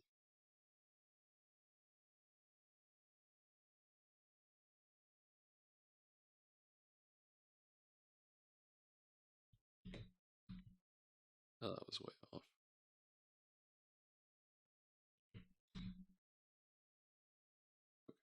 Okay, now we don't want a bullseye.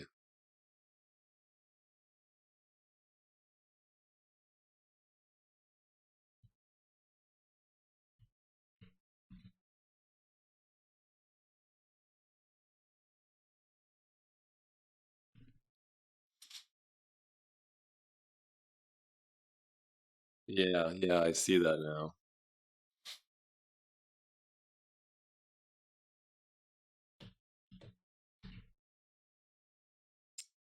Oh no.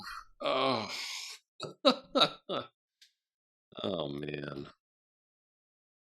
I blew that. Oh jeez. Oh, that. Mm.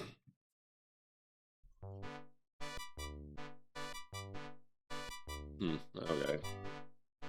Wonder if the shouting drunk will play me now.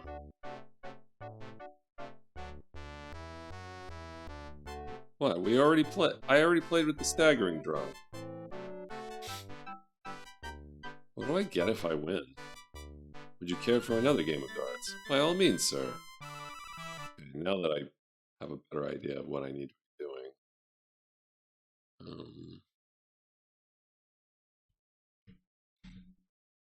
It's not great. There we go. I know that going for these rings would be worth more, but it'd be tough. Tough shot, just as it is in real life, I'm sure.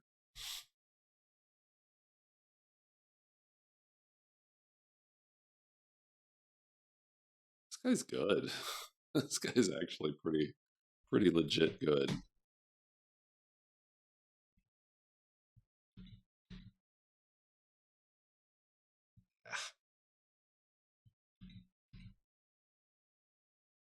Dang.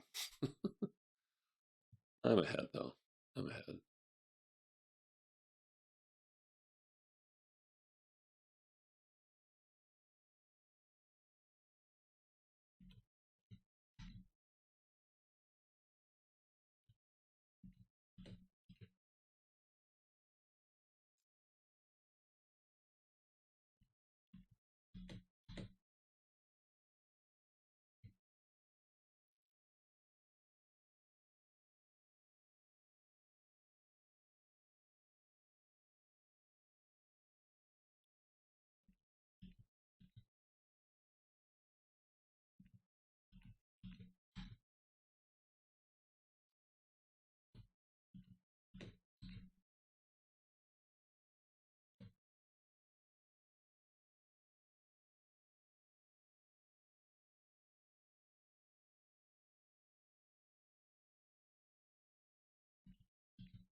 There we go. Okay. Now where's okay. Okay.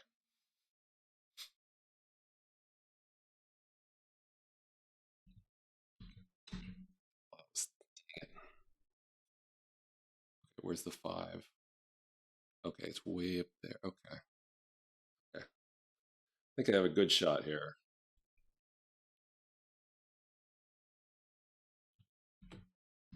Dang it. Okay, where's the 2? I'm not good at this.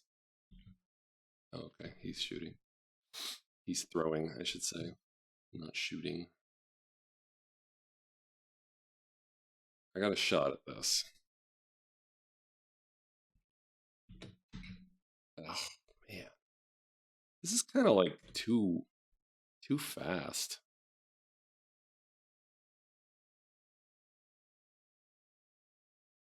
Oh, you. Oh, I hate you, Skipper. I hate you. Mm. All right. You know what, it's kind of late. I think I'll just go ahead and call it a night with that humiliation.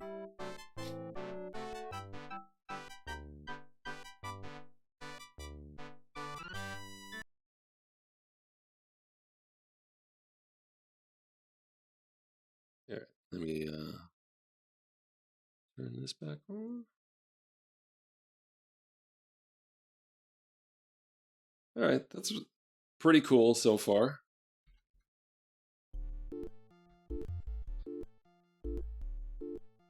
Yeah, I'm enjoying that so far. Gotta stop this timer.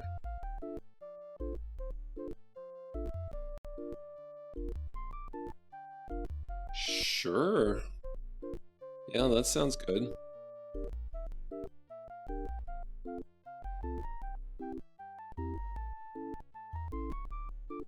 Cooper Day.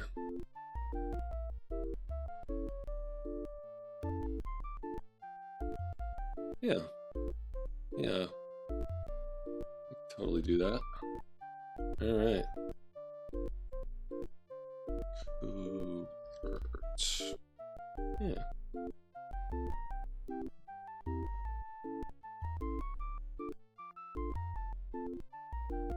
Alright, well. Thank you to everyone who joined us tonight. I think off to a good start with this game. Haven't consulted any guides yet. Yeah, it seems like pretty high quality. Thank you, Xanathante. Thank you for joining me. You and Kinnikos, as always, and lurkers. Yeah. So we'll be back to Ultima Underworld on Monday, and then yeah, it is. It's pretty cool so far. I'm enjoying it so far, but yeah. Yeah. Until next time. All of you have a good day, good night, and see you around. And happy to December.